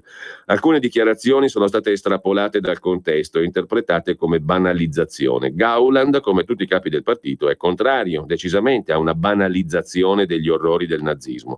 Dobbiamo fare i conti con la storia e sono rarissimi gli esponenti del partito fattisi notare per dichiarazioni antisemite. Abbiamo avviato le procedure per escluderli. Sono incompatibili con AfD. Sono un grande ammiratore di Israele e della comunità ebraica in Germania. Nell'AfD c'è anche un gruppo di ebrei che lavora meravigliosamente. Accusare il partito di antisemitismo è sbagliato, dice Jörg Meuthen, portavoce di Alternative für Deutschland a Repubblica. Da Repubblica però vi segnalo anche dal venerdì di Repubblica un bel pezzo di Antonio Corbo con altrettanto belle foto di Salvatore Federico sull'Imbadi, la Corleone di Calabria. Appalti, droga, omicidi e una famiglia, i Mancuso, che controlla tutto e arriva fino all'Australia. Eppure oggi in questa feroce terra di Indrine qualcosa sta cambiando. C'è una foto di ragazzini con le pistole giocattolo all'Imbadi. La foto è diventata virale dopo la pubblicazione sui social. Nel 1983 vinse le elezioni il latitante Don Ciccio e Pertini sciolse il comune per mafia. C'è una piantina della cosca dei Mancuso di Limbadi nel mondo, la mappa dei traffici illegali che coinvolge Italia, Togo, Colombia, le ramificazioni nelle varie regioni, Piemonte, Lombardia, Emilia Romagna, Toscana, Lazio. Per quanto riguarda l'estero, appunto, i Mancuso hanno rapporti con gruppi paramilitari colombiani che controllano il mercato della droga, come le FARC. Sono loro il loro canale privilegiato per l'acquisto di cocaina. Il Togo in Africa è considerato strategico per lo scalo commerciale, come scalo commerciale della droga. La famiglia rivende ovunque la droga, perfino in Australia. Gli affari sono il traffico di cocaina, appalti pubblici, attività finanziarie, il riciclaggio con attività turistiche, soprattutto nel Basso Tirreno. I giovani che si ribellano dicono: questa è la nostra terra, difendiamola. Noi ci siamo, così sul venerdì di Repubblica. Ci fermiamo per un attimo, poi abbiamo ancora da guardare La Stampa e il Foglio e il Giornale. Messaggio per tutti gli imprenditori, gli artigiani, i commercianti, i liberi professionisti. Hai un'attività? Dei prodotti da promuovere? Prova la pubblicità sulla nostra radio. Radio Padania ha preparato per te una grande promozione per aiutarti a sostenere la tua attività a tariffe davvero straordinarie. Informati, vedrai che si può fare. Mandaci una mail all'indirizzo spot@radiopadania.net. Con Radio Padania si può fare. Vuoi trovare tubi per aria, per acqua, per olio, per alimenti, per sabbia, per vapore, per acidi, per solventi? Prova la Sargom. Se non lo trovi alla Sargom, dove lo trovi? Sargom, dal 1968 a Brescia. Articoli gomma plastica tecnico-industriali. Sargom, dal 2008 a Rodengo Saiano, Brescia. Punto di riferimento articoli gomma plastica tecnico-industriali. Sargom, via Gaetano Bertoli 15, Rodengo Saiano, Brescia. Telefono 030 31 77 41. Grazie Brescia. Da Sargom. Per la tua pubblicità su Radio Padania Libera, scrivi a spot@radiopadania.net. Ed ora che tempo farà? Le previsioni meteo. A tutti una buona giornata, vediamo dapprima la situazione. Una perturbazione di origine scandinava interessa da ieri sera con nuvole e qualche pioggia o temporale nelle nostre regioni. Con la perturbazione si isolerà un vortice depressionario sull'Italia nel fine settimana che manterrà tempo variabile e fresco, richiamando poi domenica venti settentrionali. Ritorna l'alta pressione da lunedì. In questo quadro le previsioni per oggi: al mattino nuvolosità variabile, brevi schiarite per lo più asciutto, solo 4 gocce qua e là. Dal pomeriggio diventerà invece molto nuvoloso con possibilità di brevi piogge o temporali. Temperature massime comprese tra 16 e 20 gradi. Domani sabato al mattino variabile e in parte soleggiato. Nel pomeriggio più nuvoloso con rovesci temporali sui rilievi, impossibile transito fin sulla pianura in serata e nella notte. Limite neve sulle Alpi in calo fino ai 1500 metri. Temperature massime stazionarie tra 16 e 20 gradi. Domenica nuvoloso con residue piogge o temporali al mattino sulla bassa padana, localmente intensi. Nel pomeriggio miglioramento con possibili schiarite soprattutto su Varesotto, Piemonte e Ticino e ventilato da nord. Sarà più fresco, calo delle temperature massime comprese tra 12 e 15 gradi. Per quanto riguarda la tendenza dei giorni successivi, lunedì e martedì, ci aspettiamo un ritorno del sole con graduale aumento delle temperature, le massime raggiungeranno nuovamente i 20-22 gradi. Con questo concludo, auguro a tutti una buona giornata e un buon fine settimana. Avete ascoltato Che tempo farà? Le previsioni meteo. Torniamo allora alle prime pagine con La Stampa di Torino. Adesso la mettiamo a favore di telecamera. Eccola qui, l'apertura della Stampa è su Conte che sfratta Siri e sfida la Lega. E poi però anche il 1 maggio di tensioni, Notav PD a Torino. I grillini attaccano la polizia, la colpa è vostra, dicono dai 5 Stelle. Il Movimento 5 Stelle attacca la polizia perché ha rovinato il 1 maggio a Torino. Dopo gli scontri, Notav PD. Salvini invece dice prendetevela coi violenti. Daniela Albano, consigliera dei 5 Stelle, le azioni del PD si qualificano da sole, non è stato bello. Ogni anno è così, era tutto prevedibile. Abbiamo incontrato la polizia e compreso la loro posizione. Anche stavolta il lavoro finisce in secondo piano, scrive La Stampa. Il 1 maggio di Torino vive, come capita di frequente, nel segno delle tensioni innescate dalla galassia antagonista. 2 anni fa lo spezzone dei centri sociali si era scontrato con la polizia, l'anno prima scena analoga. Nel 2012 peggio, l'allora sindaco Fassino contestato, costretto a farsi scortare dalle forze dell'ordine. Sotto il comune la battaglia. Il 1 maggio di Torino è un copione consolidato, la contestazione veemente al PD da parte dei centri sociali, insulti, urla. Stavolta il servizio d'ordine del PD reagisce, anzi forse il primo attacco parte da quel fronte, innescando una serie di contatti e costringendo le forze dell'ordine a intervenire per bloccare lo spezzone antagonista. Alla fine tutti chiamano in causa il ministro dell'Interno, Salvini. Lo fa un gruppo di deputati piemontesi del PD, tra cui Fassino. Salvini riferisca in Parlamento sulle aggressioni dei Notav ai militanti PD e spieghi per quale motivo non sia stato predisposto un piano di sicurezza efficace. Ma anche il Movimento 5 Stelle accusa la questura. Il corteo è stato pacifico, ma rovinato da una carica a freddo della polizia, dice Valentina Sganga, capogruppo. Ultimamente non riusciamo ad andare oltre una gestione finalizzata ad alzare il livello di conflittualità. In primo piano poi sulla Stampa c'è anche la foto delle 2 Europe, da una parte Mattarella Macron, dall'altra Orban Salvini, che esaltano i confini, mentre Mattarella e Macron celebrano i valori comuni. C'è anche, a proposito di Matteo Salvini, un altro articolo sulla Stampa di Francesco Grignetti, la rivolta di comunità e operatori contro la legge Salvini sulla droga. La Lega non capisce che punire di più non ferma lo spaccio e il PD parla di un manifesto repressivo. La legge Droga Zero di Salvini, anticipata dalla Stampa, intenderebbe eliminare, tra le altre cose, i benefici che consentono ai piccoli spacciatori di essere scarcerati. Stiamo preparando un'operazione a tappeto in tutta Italia contro gli spacciatori di morte, ha detto Matteo Salvini. La Stampa la lasciamo con Leonardo da Vinci nell'origami. Il Leonardo, il Codex Origamus, pittore, architetto, anatomista, inventore, geologo, ingegnere idraulico, poeta e musicista, amava la proporzione, l'uomo in cui tutto era sproporzionato, a cominciare dall'ingegno. In questo numero Origami elabora un codice leonardesco ironico e serissimo. Si può davvero imparare a pensare come Leonardo? Sì. Armonizzando corpo e mente, senza aver paura di andare controcorrente, elaborando ognuno nel suo piccolo un codex. Lasciamo con questo la Stampa e andiamo alla prima pagina del Foglio. Qui c'è da segnalare la chiacchierata del direttore Cerasa col ministro dell'economia Tria. La stabilità politica è importante quanto la stabilità finanziaria, lo spread è troppo alto, la crescita è legata alla Germania. I tempi dei processi, il governo si deve impegnare di più. La TAV mai bloccata. All'Italia lo Stato può entrare con piani senza più perdite.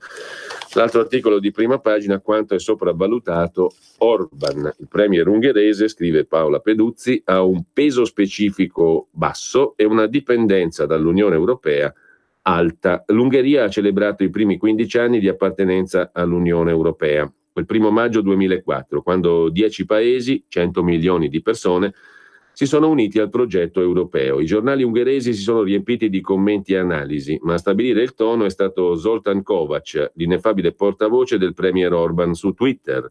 L'Ungheria si unì all'Unione Europea, ha scritto, per tornare nella casa che le spetta dentro alla famiglia europea delle nazioni democratiche, per proteggere la nostra indipendenza e la nostra libertà. La libertà di decidere da soli delle cose che per noi sono più importanti. Eccola, l'Europa dell'urbanismo, utile per i sussidi e la stabilità economica, un bancomat e niente più, perché come ha detto Orban, oggi sono i democratici liberali i veri nemici della libertà. Essendo un sostenitore della libertà, devo essere illiberale. Con questo lasciamo anche la prima pagina del Foglio, c'è la lunga intervista, come dicevamo, a Tria, che prosegue nell'inserto, superare i tabù sull'IVA, capire la flat tax e studiare lo spread. Il Foglio riassume così: è ora di dare fiducia all'Italia. Vediamo anche la prima pagina del giornale.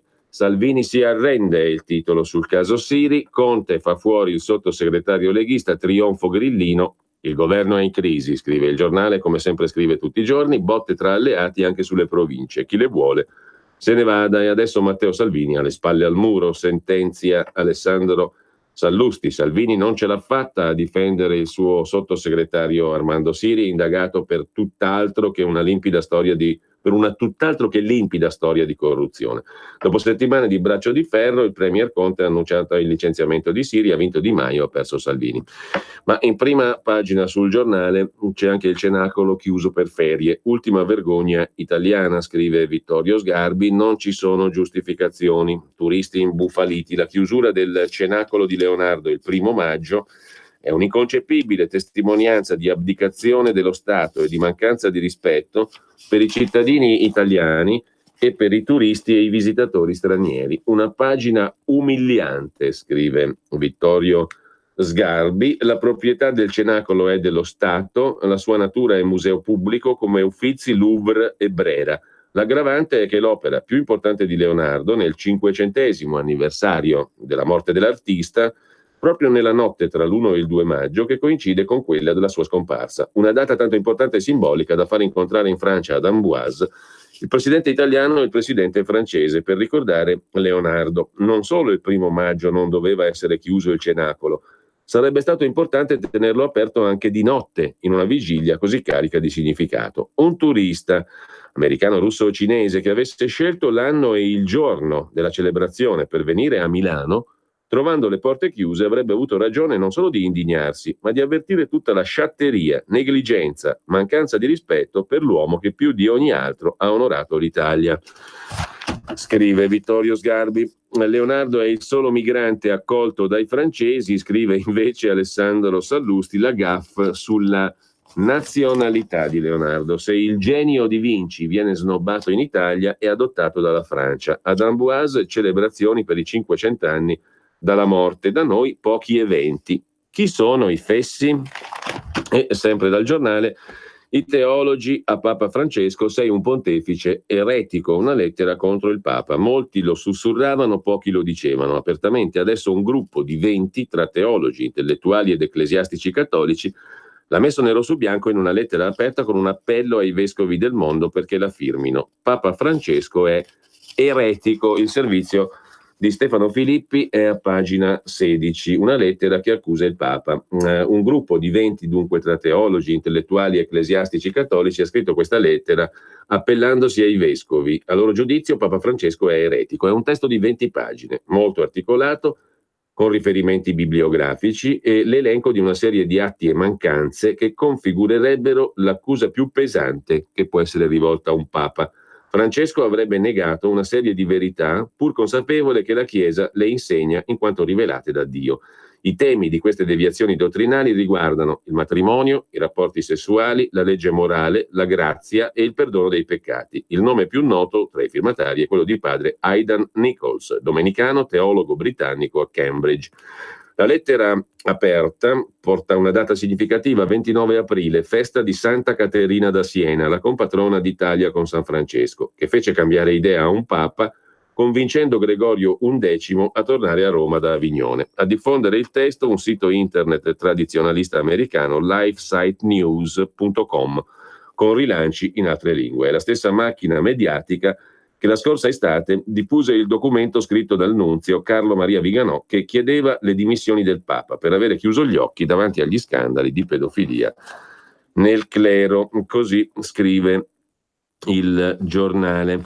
Mentre lasciamo anche il giornale con la cronaca milanese, Leonardo chiuso per ferie, figuraccia mondiale, scoppia la polemica sconcertante nell'anno delle celebrazioni. Adesso ritorniamo al primo piano del Corriere della Sera con la vicenda di Conte che chiama Siri e poi lo licenzia. Non si può aspettare, deve dimettersi. Il premier dice proporrò la revoca in Consiglio dei Ministri. Di Maio chiede che Salvini sia ragionevole. È normale ricevere suggerimenti, ma la norma suggerita a Siri, ha detto Conte, non era generale e astratta. Avrebbe favorito non tutti, ma soltanto alcuni. Le dimissioni o si danno o non si danno. Le dimissioni future proposte dal sottosegretario non hanno senso, dice il Premier. La Lega non si lasci guidare da una reazione corporativa e il Movimento 5 Stelle non ne approfitti per cantare vittoria. C'è stato anche un invito ai giornalisti a non imbastire gogne mediatiche. Lo ha sentito 15 minuti prima di scendere in conferenza stampa. Dimettiti, gli ha chiesto per l'ultima volta della giornata. Il commento sul Tempo di Roma di Franco Bechis, è uno sgambetto a Salvini. Il titolo dell'editoriale del direttore del quotidiano romano, che parte da una premessa: come politico il premier Conte è una creatura dei grillini, gli italiani non l'hanno eletto, anche perché non sapevano chi fosse. La Lega lo ha accettato probabilmente come guida del governo per l'assenza di un passato di Conte stesso. Pur dovendo obbedire al suo azionista principale, 5 Stelle, Conte ha provato a dare una spiegazione della sua scelta su Siri che non irritasse troppo l'altro azionista Matteo Salvini e che non mettesse troppo all'indice lo stesso Siri. Per farlo però Conte si è arrampicato sui muri. Stando alle motivazioni del Premier, Siri verrebbe revocato dal Consiglio dei Ministri non perché indagato per corruzione, ma per un comportamento politico ritenuto talmente grave da aver fatto cadere la fiducia con lo stesso Conte. La scelta è furba, perché sottrae lo stesso capo del governo dall'applicazione di automatismi legati alle scelte dei magistrati. Furba perché evita di mettersi nei guai come sarebbe accaduto nel caso qualche altro esponente del governo, magari 5 Stelle, venga in futuro raggiunto da un avviso di garanzia. Ma anche scelta intelligente perché, come abbiamo sottolineato nei primi giorni del caso Siri, qualsiasi automatismo avrebbe scaricato sulla magistratura, a seconda dei casi, un imbarazzo improprio o una tentazione irresistibile, cioè se lo indago lo butti fuori dal governo. Meglio dunque la contestazione politica. Il succo del discorso di Conte è stato questo: noi facciamo cose solo trasparenti, a vantaggio di tutta la collettività. Siri invece, parlando 2 ore con me, ha ammesso di aver provato a far passare un emendamento sull'eolico che sarebbe divenuto una sanatoria solo per alcuni, quelli che lo hanno spinto a presentarlo, e non un vantaggio per tutti. Compiendo un atto contrario alla filosofia del nostro governo, Siri ha tradito la mia fiducia, propongo la sua revoca dal governo. Questo è il ragionamento in sintesi di Conte. Conte ha trovato così una via d'uscita piuttosto appiccicaticcia, però. Non voglio annoiare il lettore, scrive Bechis, ma dal decreto dignità alla stessa legge di bilancio per il 2019 il Premier Conte ha messo la firma sotto articoli e commi che non vanno affatto a vantaggio di tutti gli italiani, ma solo di alcuni, scegliendo spesso le richieste di una categoria contro quelle di un'altra. È normale che sia così, è sempre avvenuto così. Per esempio, le ragioni dei tassisti sono diverse e contrapposte a quelle degli NCC. Il governo, dopo aver ondeggiato, ha scelto quelle dei tassisti, rendendo furiosi gli NCC. Ha fatto gli interessi di tutti? No, ha fatto una scelta. E così in 1000 altri casi. Quindi il principio contestato a Siri è stato violato decine di volte. Quella del Premier è stata una sceneggiata, conclude Franco Bechis. Ha preso una decisione che non poteva fuggire e ha provato a vestirla con abiti di scena che dessero meno nell'occhio. Non sembra avere centrato l'obiettivo, perché Salvini ha reagito come chi non l'ha presa granché bene, pur riuscendo a frenare la lingua rispetto ai suggerimenti dell'istinto. Di sicuro Salvini è furioso con Conte e con quello che dovrebbe essere l'alleato di governo, ma non può fare molto. Se Salvini facesse cadere il governo per difendere un sottosegretario accusato di corruzione, pagherebbe caro nelle urne. Questa vicenda un po' costerà Salvini, perché ieri Conte col suo gesto gli ha di fatto sfilato quegli stivaloni da dittatore che molti gli disegnavano addosso. Non è lui il capo di questo governo. Così argomenta Franco Bechis, mentre c'è sul Corriere della Sera l'intervista al 5 Stelle Francesco D'Uva, capogruppo alla Camera. Ha vinto il buonsenso, la Lega si convincerà, ma l'addio arrivi prima e spero che non serva un voto. Retroscena di Marco Cremonesi su Matteo Salvini che attacca il Premier senza andare alla conta. Me lo deve spiegare. Attese le dimissioni di Siri, pressing nella Lega per rompere. Conte aveva chiamato Salvini senza trovarlo. Ha avvisato Giancarlo Giorgetti. Nella Lega c'è gente che preme per rompere l'alleanza, scrive il Corriere della Sera. E poi ancora un altro retroscena, tutti i veleni e i sospetti nel governo, ma la crisi resta ancora congelata, scrive Francesco Verderami. Il protagonista Armando Siri, l'ira del sottosegretario anche col Carroccio. Ho inventato la flat tax e mi hanno scaricato. Così avrebbe detto avrebbe detto Siri. Mentre sempre dal Corriere della Sera, Salvini vola in Ungheria, speriamo che nel PPE vinca Orban, una foto vicino al confine con il filo spinato, qui si entra solo con il permesso. L'analisi in retroscena di Paolo Valentino, la mano di Victor, l'interesse di Angela Merkel, messaggi al Carroccio, la manovra dei popolari per il dopovoto. C'è un'intervista sul Corriere della Sera a Elmar Brok, veterano dell'Europarlamento, eurodeputato che da più tempo siede fra i banchi di Bruxelles, ha presieduto la Commissione Esteri, siede ai vertici del Partito Popolare Europeo, è tedesco della CDU, del partito di Angela Merkel. Matteo, assieme a noi in Europa, spazzatura. Le parole di Salvini, spazzatura. Il Partito Popolare Europeo non farà mai un'alleanza con la Lega e gli altri movimenti sovranisti. Mai, dice Elmar Brok.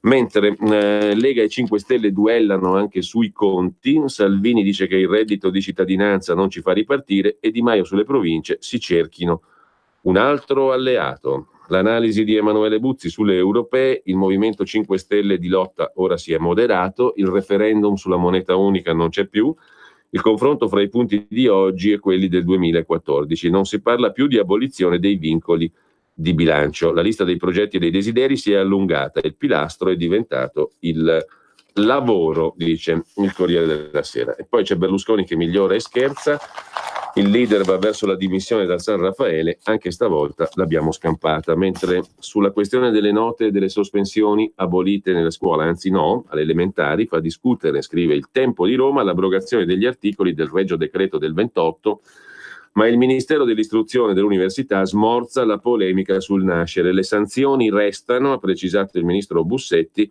ma attualizzate. L'altra notizia è quella del rientro dell'educazione civica nelle scuole. Notizie infondate, così il Ministero dell'Istruzione ha bloccato la polemica sulla scuola, quella concentrata sulla pseudo-abolizione delle sanzioni disciplinari e delle note sul registro per i bambini delle elementari. Non è vero, non è così, dice il Ministero dell'Istruzione. Era tutto previsto dal Regio Decreto del 1928, come abbiamo già detto.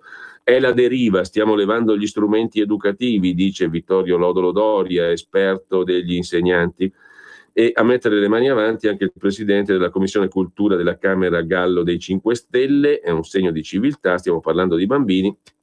Il problema che vive il mondo della scuola rispetto al bullismo, alla violenza verso gli insegnanti va affrontato con altre misure, non è certo con le note e via dicendo, però il Ministero dell'Istruzione ha precisato le sanzioni restano attualizzate. Vedremo. Intanto i giudici, questa è un'altra notizia invece che è finita nelle cronache locali, ma che ha un rilievo invece più che locale.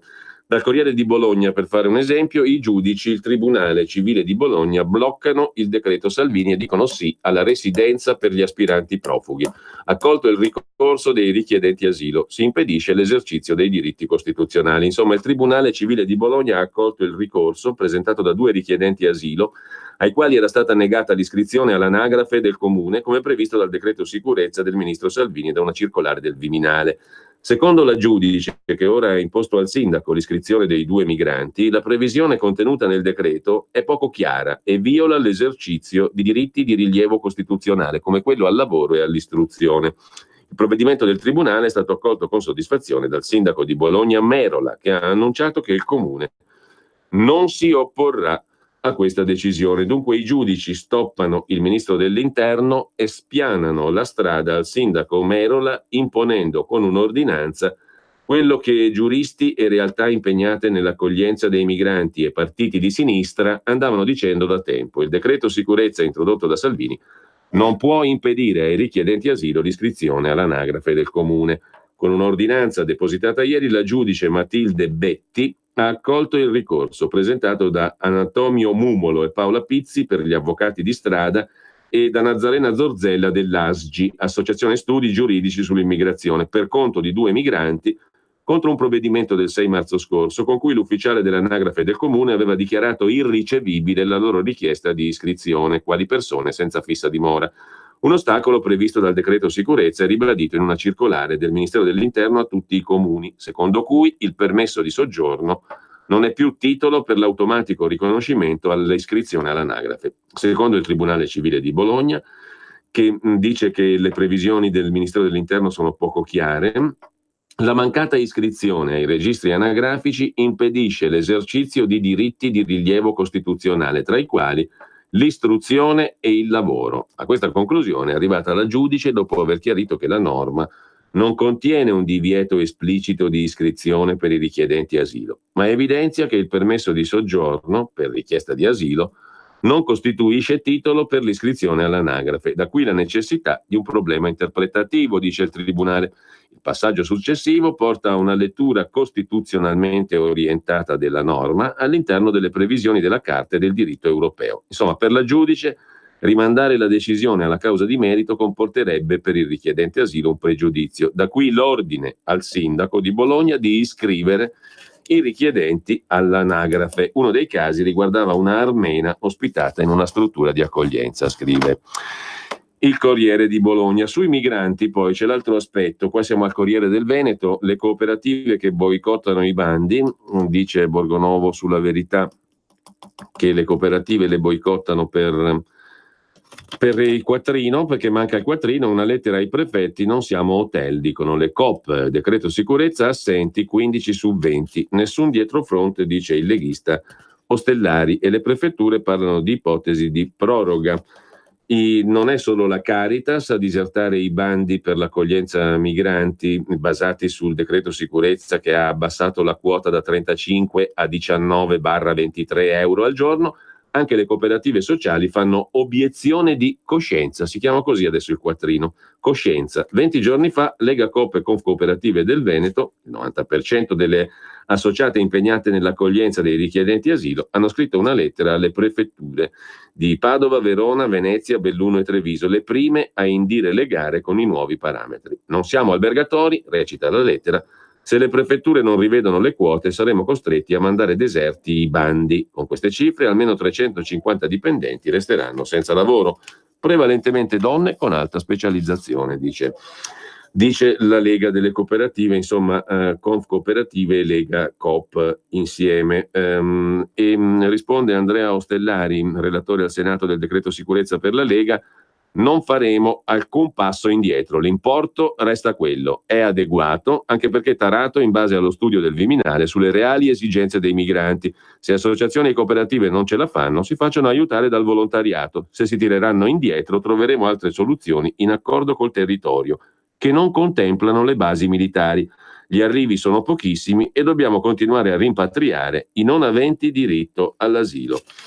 Così dice Ostellari per la Lega. Mentre a proposito di accoglienza diffusa confermata a Trieste con numeri invariati, scrive Il Piccolo, il quotidiano locale, la prefettura emette la prima gara per 500 posti, poi altre 2 per 1100, ma i tagli del governo preoccupano gli operatori. Ce n'è anche in Liguria. La questione invece qui è di aiuti negati agli albergatori, hotel e profughi, la legge finisce nel mirino. Federalberghi dice no alla retroattività. Si tratta in sostanza della legge approvata dalla Regione Liguria, scrive il Secolo XIX, che esclude dai finanziamenti per le strutture turistiche quegli alberghi che abbiano ospitato migranti pagati dalle prefetture. Prevedere un trattamento differente per chi ha cambiato mestiere può avere senso, non c'è da scandalizzarsi quando il governatore Toti sostiene questa tesi, perché è giusto che i finanziamenti destinati agli alberghi vadano agli alberghi, quelli alle case di riposo, quelli alle strutture di accoglienza a esse. Così il direttore generale di Federalberghi Nucara, che interviene su questa legge approvata appunto dalla Regione Liguria, escludere dai finanziamenti quegli alberghi che hanno ospitato migranti pagati dalle prefetture. Ci convince meno, dice però il rappresentante di Federalberghi, l'ipotesi di una riclassificazione d'ufficio a posteriori con efficacia retroattiva, che dice: se ieri hai ospitato migranti, oggi non sei più degno di essere considerato un albergo. La questione è quella sugli effetti retroattivi in Liguria. Mentre dal Corriere del Mezzogiorno, a proposito di immigrazione, dai cattolici al sindacato dei cinesi si va in piazza per la manifestazione Prima le persone. Migliaia di adesioni alla marcia per l'accoglienza domani mattina a Napoli, in favore delle diversità contro una politica fascista, razzista, xenofoba. Prima le persone è la pagina Facebook che ha raccolto 1300 adesioni. Da qui è maturata l'idea del corteo domani a Napoli.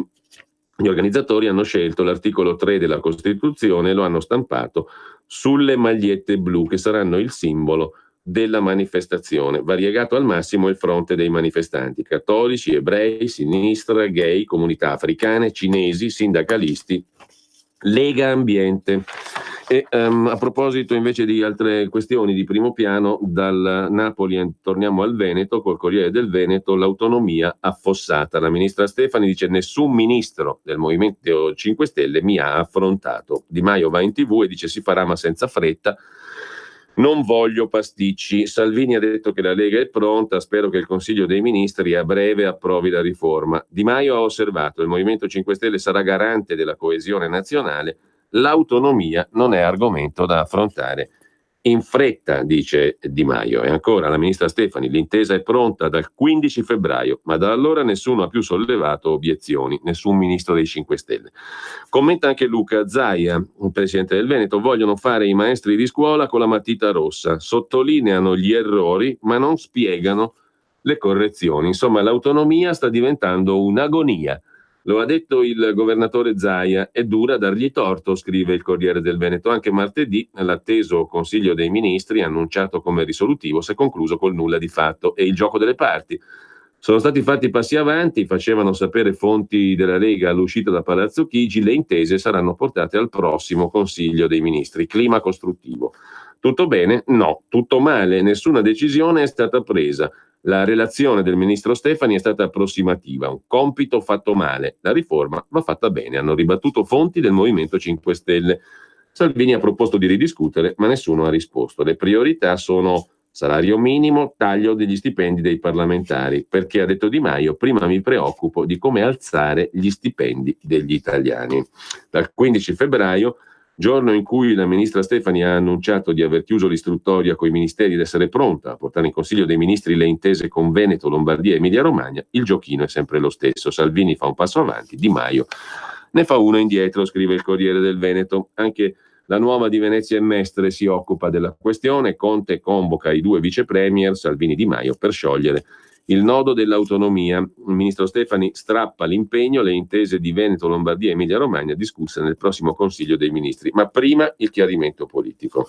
La ministra Barbara Lezzi, ministra del Meridione, ha detto che il testo si dovrà emendare e Landini della CGIL chiede che non si tocchi la scuola. Mentre andiamo di nuovo, a proposito di Lega, un'altra notizia di oggi dopo il breve stacco. Pronto? Avvocato. Mi dica. C'è bisogno di lei. L'avvocato risponde ogni venerdì dalle 12 alle 13 con l'avvocato Celeste Collovati su Radio Padania Libera. Ciao Ruspa, come butta? Guarda che sei in onda. Donare il 2 per 1000 alla Lega è importante per i progetti di Matteo Salvini? Sì, la gente lo sa. Sa pure che D43 è il codice da scrivere sulla dichiarazione dei redditi. Sì, D43, lo sa. E che se lo dici al suo commercialista fa tutto lui. No, Ruspa, questa non possiamo dirla in radio. D43 è una sigla importante. Serve a dare più forza ai progetti che Matteo Salvini vuole realizzare. Quest'anno il 2 per 1000 donalo alla Lega di Matteo Salvini. Dillo al tuo commercialista. Donare il 2 per 1000 alla Lega è un'ottima azione. www.2per1000lega.it. Messaggio per tutti gli imprenditori, gli artigiani, i commercianti, i liberi professionisti. Hai un'attività? Dei prodotti da promuovere? Prova la pubblicità sulla nostra radio. Radio Padania ha preparato per te una grande promozione per aiutarti a sostenere la tua attività a tariffe davvero straordinarie. Informati, vedrai che si può fare. Mandaci una mail all'indirizzo spot@radiopadania.net. Con Radio Padania si può fare. Radio Padania è ascoltabile anche con la televisione in digitale. Sul telecomando della televisione digitale o del tuo ricevitore digitale puoi scegliere se vedere la TV o ascoltare la radio. Risintonizza i canali radio e troverai anche Radio Padania Libera, la tua radio. Canale 740.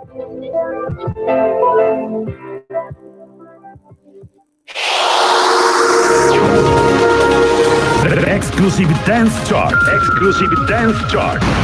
Ciao belli, sono Max Martinelli. Con la DJ Isabi vi aspetto su RPL per farvi fare tanti saltelli con la Exclusive Dance Chart, la classifica dance nazionale. Dalle 23 il sabato, se avete voglia di dance, vi aspetto su RPL con la Exclusive Dance Chart. Tanti saltelli con la B e il Martinelli su RPL. Exclusive Dance Chart. Audace, istintivo, fuori controllo. Fuori posto, fuori moda, fuori tempo, ma rivoluzionari. Radio Padania, radio populista. È tempo per noi di creare una nuova nazione.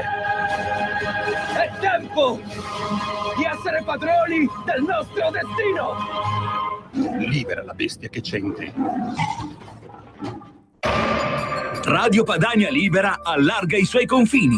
Da oggi puoi ascoltarla dal tuo tablet o smartphone con tecnologia Android o Apple. Scarica l'applicativo e potrai portare sempre con te la tua radio preferita. Radio Padania Libera, senza più confini. Torniamo appunto alle altre notizie di oggi riguardanti anche la Lega. I soldi dei partiti non sono denari dei loro leader, la sentenza sui fondi della Lega.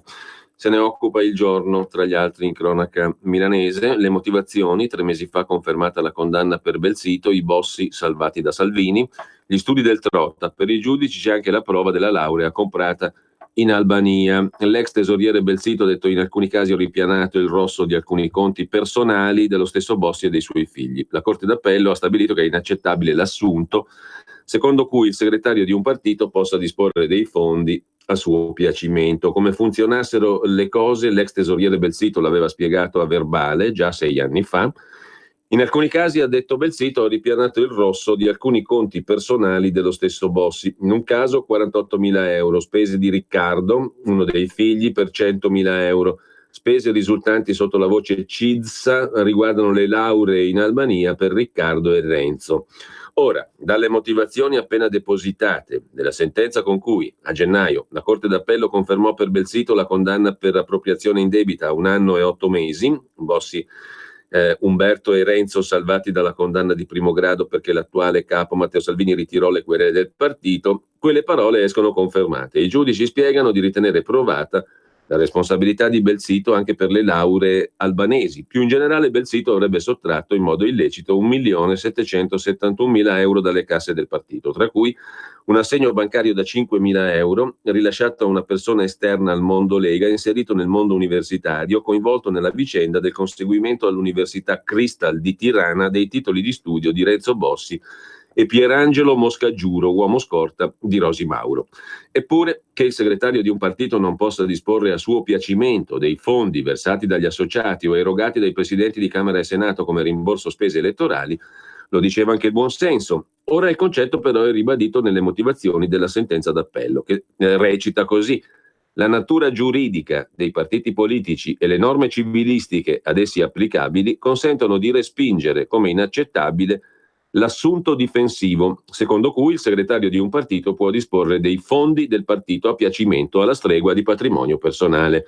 Dopodiché i giudici scendono nel dettaglio, parlano di totale inattendibilità dei rendiconti depositati dal movimento politico nel 2008, 9, 10, 11 e ritengono invece attendibili le ammissioni di Belsito sulla gestione dell'amministrazione della Lega, dato che spiegò di aver portato avanti la già consolidata situazione instaurata dal precedente tesoriere Balocchi, il quale aveva utilizzato costantemente il denaro della Lega per pagare le spese della famiglia Bossi e di altri soggetti gravitanti intorno al partito. Già lo faceva Balocchi, dice il giudice d'appello di Milano.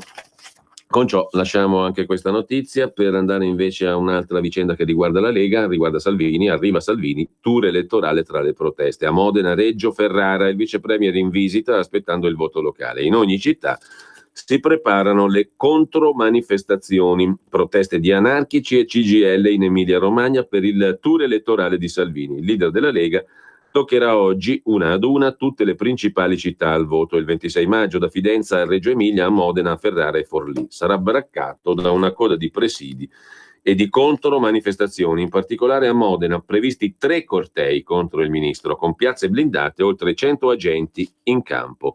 Sono sicuro che non ci saranno problemi, ha detto ieri lo stesso Salvini. Le nostre forze dell'ordine sono all'altezza, i modenesi non daranno spazio ai provocatori che vogliono rovinare i comizi altrui. Intanto ci facciamo un giro anche in Sicilia. Le sirene leghiste spaccano Forza Italia, scrive Repubblica in cronaca palermitana. Francantonio Genovese, niente po' di meno, sarebbe tentato da Salvini. Già PD, poi Forza Italia, adesso gira Lega. Il ragazzo, l'ex parlamentare, potrebbe far votare per il Carroccio alle europee. Miccichè prova a frenarlo. In caso di sconfitta alle europee, tra i berlusconiani, molti potrebbero saltare il fosso, cercare cioè sponda nella Lega. Che bella notizia. Andiamo in Puglia e Basilicata con la Gazzetta del Mezzogiorno.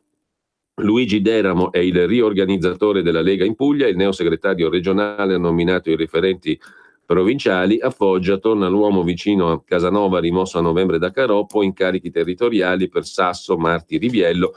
Gli uscenti restano con altro ruolo per accompagnare il partito e dopo le europee la nomina definitiva dei responsabili politici. Insomma, la nuova Lega pugliese, se ne occupa la Gazzetta del Mezzogiorno.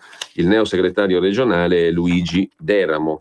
Mentre a proposito di Puglia, sempre tornando a Repubblica, in cronaca di Bari, Dirella non si vede, il candidato sarebbe del centrodestra, è stato assessore comunale al contenzioso con Michele Emiliano, ha lasciato il PD e ha vinto le primarie del centrodestra. Sempre belle le cose a certe latitudini. Dirella non si vede, centrodestra spaccato e Salvini diserta Bari. Gli alleati accusano di immobilismo il candidato sindaco del centrodestra ex PD e la Lega non vuol mettere la faccia in una campagna considerata a rischio. Nell'ultimo mese di campagna elettorale gli aspiranti sindaci dovrebbero accelerare, ma sembra che Pasquale Dirella non abbia innestato neanche la prima marcia. La metafora dipinge bene il clima attorno al candidato scelto con le primarie.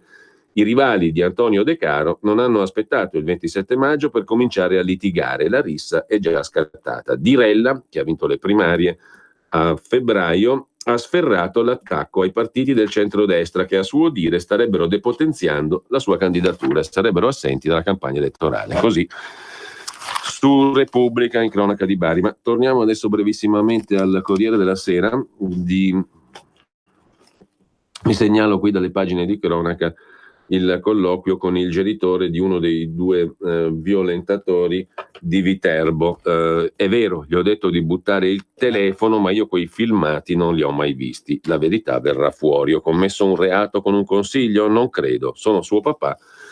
Cercavo di pensare a lui, dice Roberto Licci, padre di Riccardo Licci, uno dei 2 appunto che hanno offerto da bere a una 36enne, poi avrebbero invitato la donna in un altro locale frequentato da militanti di destra, la violenza sarebbe avvenuta lì. La 36enne ubriaca avrebbe rifiutato gli approcci, sarebbe stata picchiata e poi esanime stuprata. Mentre sempre dalle cronache del Corriere della Sera, Goffredo Buccini si occupa degli irregolari, dei clandestini a tutto tondo presenti in Italia, è una guerra di cifre, ecco perché sono almeno 600.000. Il capo dell'Istat dice erano 533.000 a inizio 2018 e sono in crescita. Abbiamo visto l'intervista ieri a Blangiardo, presidente Istat. E il Corriere però ricorda anche 70 anni fa Superga, la tragedia italiana. La squadra di calcio del Torino, vogliamo al di sotto delle nubi, l'ultimo messaggio dei piloti. Poi lo schianto, il 4 maggio del 49, un incidente aereo che porta via 31 persone e la grande squadra di calcio del grande Torino. Eppure quella squadra, scrive Aldo Grasso, vive ancora. Scriveva Dino Buzzati, lo spaventoso disastro è successo alle 17.05. Superga era avvolta in una fitta nebbia. Non c'erano turisti, pellegrini, non una coppia di sposi in viaggio di nozze. E sempre dal Corriere della Sera andiamo alla pagina economica. La questione dell'Alitalia, manca solo il 15%, l'annuncio di Di Maio, ci sono Ferrovie, Delta e Ministero dell'Economia, condizioni di Atlantia per entrare. Di questo si occupa anche Milano Finanza, l'Italia ancora ai supplementari. Di Maio prende tempo in attesa di nuove offerte, ma Lufthansa fiuta già l'affare. Intanto Atlantia, Benetton, preferisce mantenersi a distanza dal dossier, ma manda segnali sullo sblocco della Gronda di Genova, il fronte più aperto di tutti, quello della Gronda. Progetto da 5 miliardi di euro che giace in attesa al Ministero delle Infrastrutture. Un'apertura del governo sulla Gronda potrebbe mettere all'Italia sotto una luce diversa per Atlantia, per i Benetton. Se si sblocca la Gronda magari entriamo in Alitalia. Mentre a proposito di notizie economiche, ce n'è una curiosa dal Corriere dell'Alto Adige: il taglio del cuneo fiscale all'Alto Atesina. Compaccer, il presidente, svela il piano per rivalutare i salari tramite sgravi IRAP alle imprese che aumentano gli stipendi. Alto là della CISL che parla di effetto boomerang, meglio un patto territoriale.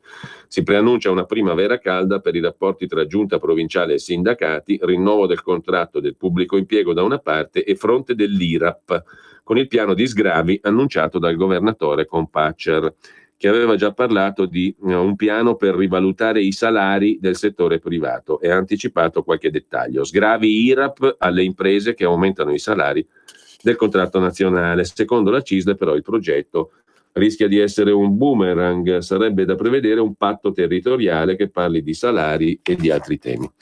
Vedremo. Mentre a proposito di economia, il secolo XIX ci porta al caso Carige, bruciati 1800 posti di lavoro in 7 anni, sindacati in piazza contro i nuovi tagli, presidio a Genova in difesa dell'occupazione, basta esuberi, a fine 2019 i lavoratori saranno 3.700, erano 5.500 nel 2012. Era stato organizzato per tenere alta l'attenzione sulla difesa dei lavoratori Carige il presidio che oggi pomeriggio si terrà in Piazza De Ferrari a Genova. Lasciamo con questo le notizie economiche e anche il Corriere della Sera. Dalla cronaca locale del Corriere vi segnalo su Milano e Lombardia, anzi per quanto riguarda precisamente la città di Milano, le zone rosse antidroga, dalla Darsena alla Centrale, in applicazione del circolare firmata dal ministro Salvini il 17 aprile scorso. Il prefetto di Milano Saccone analizzerà le possibili zone rosse. La circolare del ministero raccomanda la più ampia condivisione con altre istituzioni e possibili soggetti privati. Sono 11 le zone. L'elenco sarà discusso nei prossimi giorni in prefettura con forze dell'ordine e comune. 11 aree di Milano potrebbero diventare zone rosse secondo la circolare Salvini, per un contrasto più efficace dello spaccio. San Siro, Corso Como, via Padova, via Benedetto Marcello, Corso Garibaldi, piazzale Corvetto. Mentre sempre dal Corriere in cronaca lombarda, una segnalazione a proposito delle biblioteche con libri che parlano, libri umani. Siamo a Corvetto, Niguarda, Gallaratese e Maggiolina, via Quarenghi, via Girola, via Lezzara, via Oglio. Anziani, clochard e immigrati si raccontano, divenendo libri umani, con catalogo e recensioni. Ho visto persone piangere o ridere abbracciandosi. Si sfogliano i capitoli, si fanno domande. Il libro può non parlare se prova dolore. Restituirsi come esperienza di libertà, scrive il Corriere della Sera. C'era una volta Gianni, un bambino di via Pietro Custodi. Il papà lavorava sui tram, bigliettaio. A Gianni piaceva accompagnarlo avanti e indietro per Milano. La storia è scritta in un libro del 1959 a disposizione dei lettori un paio di settimane fa alla Biblioteca del Corvetto in via Oglio. Accanto un altro volume che ha per protagonista Famara del Gambia, 26 anni, arrivato in Italia nel 2014. Dopo essere stati letti, i libri umani a fine pomeriggio si sono alzati e sono tornati a casa e chissà quando finiranno di nuovo nelle mani di un lettore. In via Oglio, a inizio aprile, così come a Niguarda, sono apparse le biblioteche viventi per un giorno. Sono fatte di persone pronte ad aprirsi e a raccontarsi, anche se la storia non è a lieto fine. Disposte a guardare negli occhi il lettore. Al Gallaratese e alla Maggiolina sarà il turno di altri volumi umani. A tirare le fila dell'iniziativa Biblioteca Vivente, la cooperativa sociale AB Città, in collaborazione con il Comune di Milano. Infine, dal Corriere della Sera di oggi, Mantegna High Tech, riscoperta e acclamata, la resurrezione torna a casa. Un viaggio fra passato e futuro. L'Accademia Carrara di Bergamo celebra la famosa tavola del rebus risolto nel 2018. Dopo il tour a Londra e a Berlino, l'opera di Mantegna, La resurrezione di Cristo, è al centro di un percorso che unisce capolavori e multimedialità. Questione di dettagli. Come un detective, lo storico dell'arte lavora sugli indizi e risolve il mistero. È successo a Giovanni Vallagussa, conservatore dell'Accademia Carrara di Bergamo, che nel 2018 ha riconosciuto come autografa di Andrea Mantegna la resurrezione del museo, prima attribuita alla scuola mantegnesca. La notizia ha fatto il giro del mondo e ha portato in tour a Berlino la preziosa tavoletta che oggi rientra alla base a Bergamo. Lasciamo con questo il Corriere, mentre dalla cronaca del Corriere di Bologna c'è una altra storiaccia di un anziano pedinato, insultato e picchiato alla Lunetta di Bologna. Incubo per un anziano, l'uomo ha 79 anni, l'aggressione con il coltello per il rifiuto di dare una sigaretta. Sua moglie dice è ferito e scosso, alla sera il parco è impraticabile. Mio marito ha ricevuto un pugno sul naso che gli ha rotto gli occhiali, poi ha un taglio sotto il ginocchio fatto forse col coltello. Alla fine quello che più lo angosciava era che il cane era scappato per la paura. Per fortuna lo abbiamo ritrovato, insultato, pedinato, aggredito anche col coltello per non avere offerto una sigaretta, e in alcuni orari questo parco è diventato impraticabile. Racconta la moglie di questo signore 79enne che, ancora scosso, preferisce lasciarsi alle spalle velocemente la brutta avventura vissuta mercoledì mattina al Parco Lunetta Gamberini. Il responsabile dell'episodio non è stato fermato. Sul caso indaga la polizia. L'anziano stava portando a spasso il cane, che al momento dell'aggressione poi è scappato. Tutto è successo in pochi minuti alle 9:15 di mattina, dietro le scuole medie Pepoli chiuse per il 1° maggio. Avvicinato da un ragazzo, l'anziano, il ragazzo ha iniziato a chiedergli con insistenza una sigaretta, lui ha risposto che non fuma, stava proseguendo la passeggiata, il giovane ha iniziato a seguirlo, dopo 10 minuti gli è piombato alle spalle. In quel momento sarebbe partita l'aggressione, calci e pugni e poi un coltello da cucina. Se non mi dai la sigaretta ti accoltello, gli ha detto quel tizio. Si sono azzuffati, sono caduti a terra, mio marito ha ricevuto un pugno, racconta la moglie, gli ha rotto gli occhiali, poi si è tagliato al ginocchio, forse col coltello gli ha sferrato un colpo. Sul posto sono intervenute una volante della polizia e un'ambulanza. L'uomo ha fornito una breve descrizione del giovane, poi è stato trasportato all'ospedale Sant'Orsola. È stato descritto come un ragazzo tra i 28 e i 30 anni, l'aggressore di probabile nazionalità italiana.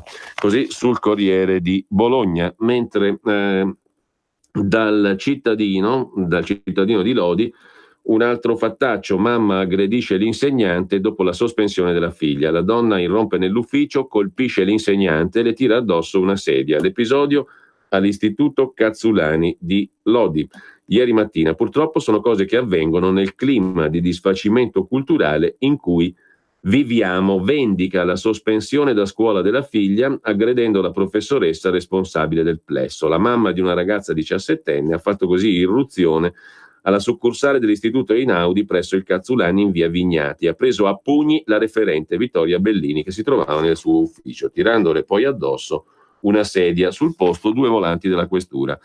Altra storiaccia dalla provincia pavese, siamo a Vigevano, ammazza l'ex compagna davanti alla figlia 11enne. L'assassino è un appuntato della Guardia di Finanza di 54 anni che poi si è ucciso. Lei lo aveva lasciato.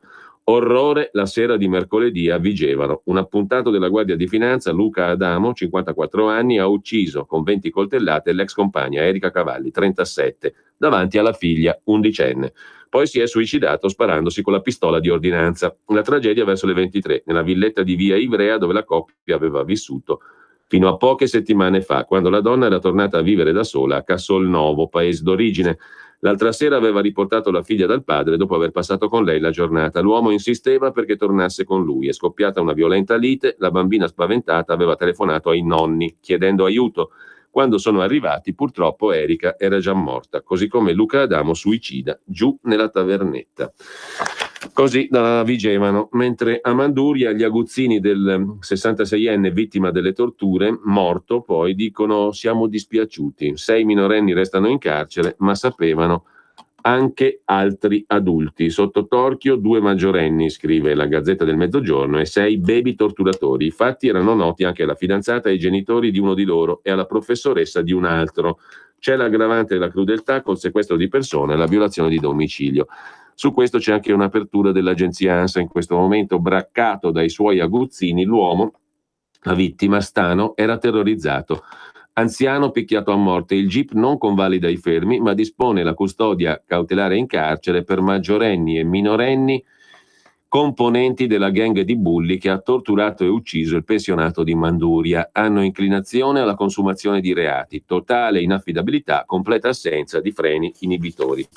Mentre, sempre rimanendo in cronache territoriali, da segnalare sulla Stampa in pagina di Torino un bell'articolo di Giuseppe Legato sulla metamorfosi violenta della nuova mafia, i criminali nigeriani che diventano boss.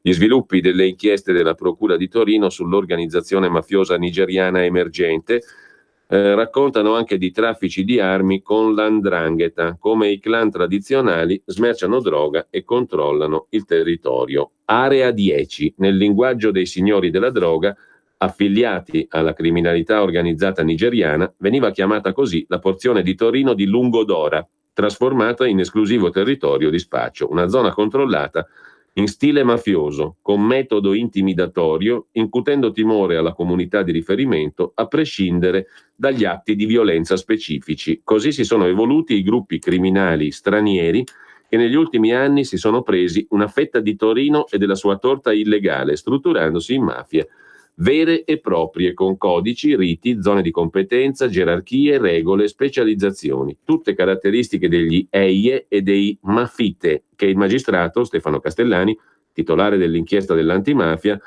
classifica come secret cults, culti segreti, mutuando le terminologie utilizzate a Benin City e a Lagos, le terre di origine e di provenienza degli affiliati.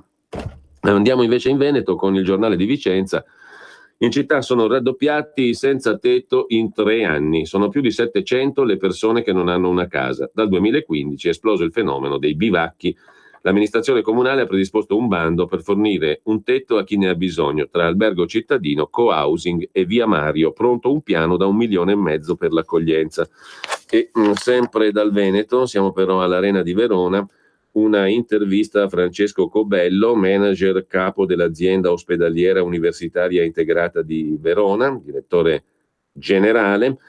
Carenza di medici, ecco chi ci serve, dice il direttore generale dell'ospedale Cobello di Verona. Se trovassi anestesisti ne assumerei 8, 10 per potenziare i servizi. Mancano anche infermieri, ma stiamo sistemando gli organici.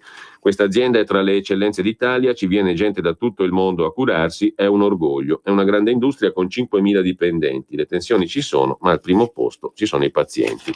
La questione è quella della carenza dei medici, ma anche dei carichi di lavoro al limite. Stamattina in ogni azienda ospedaliera del Veneto, assemblee in contemporanea di tutti i lavoratori del comparto sanità, vogliono contratto e assunzioni. Con questo lasciamo anche questo tema molto grave e andiamo a un'altra questione, un altro fatto di cronaca dall'Arena di Verona, tragedia della solitudine, anziani trovati nel canale. Lei soffriva di Alzheimer, avevano 89 e 78 anni i due coniugi, una drammatica scoperta di un agricoltore il 1° maggio in via Boscaglia a Zevio. Nell'auto abbandonata in campagna i numeri di cellulare dei nipoti, le loro scarpe posizionate in modo ordinato fuori dall'abitacolo. Tragedia della disperazione, della devozione, della solitudine. La paura, dopo una vita passata insieme, di morire per primo e lasciare il coniuge malato grave senza supporti. Un dramma dell'amore che ripropone il grave problema dell'assistenza ai malati.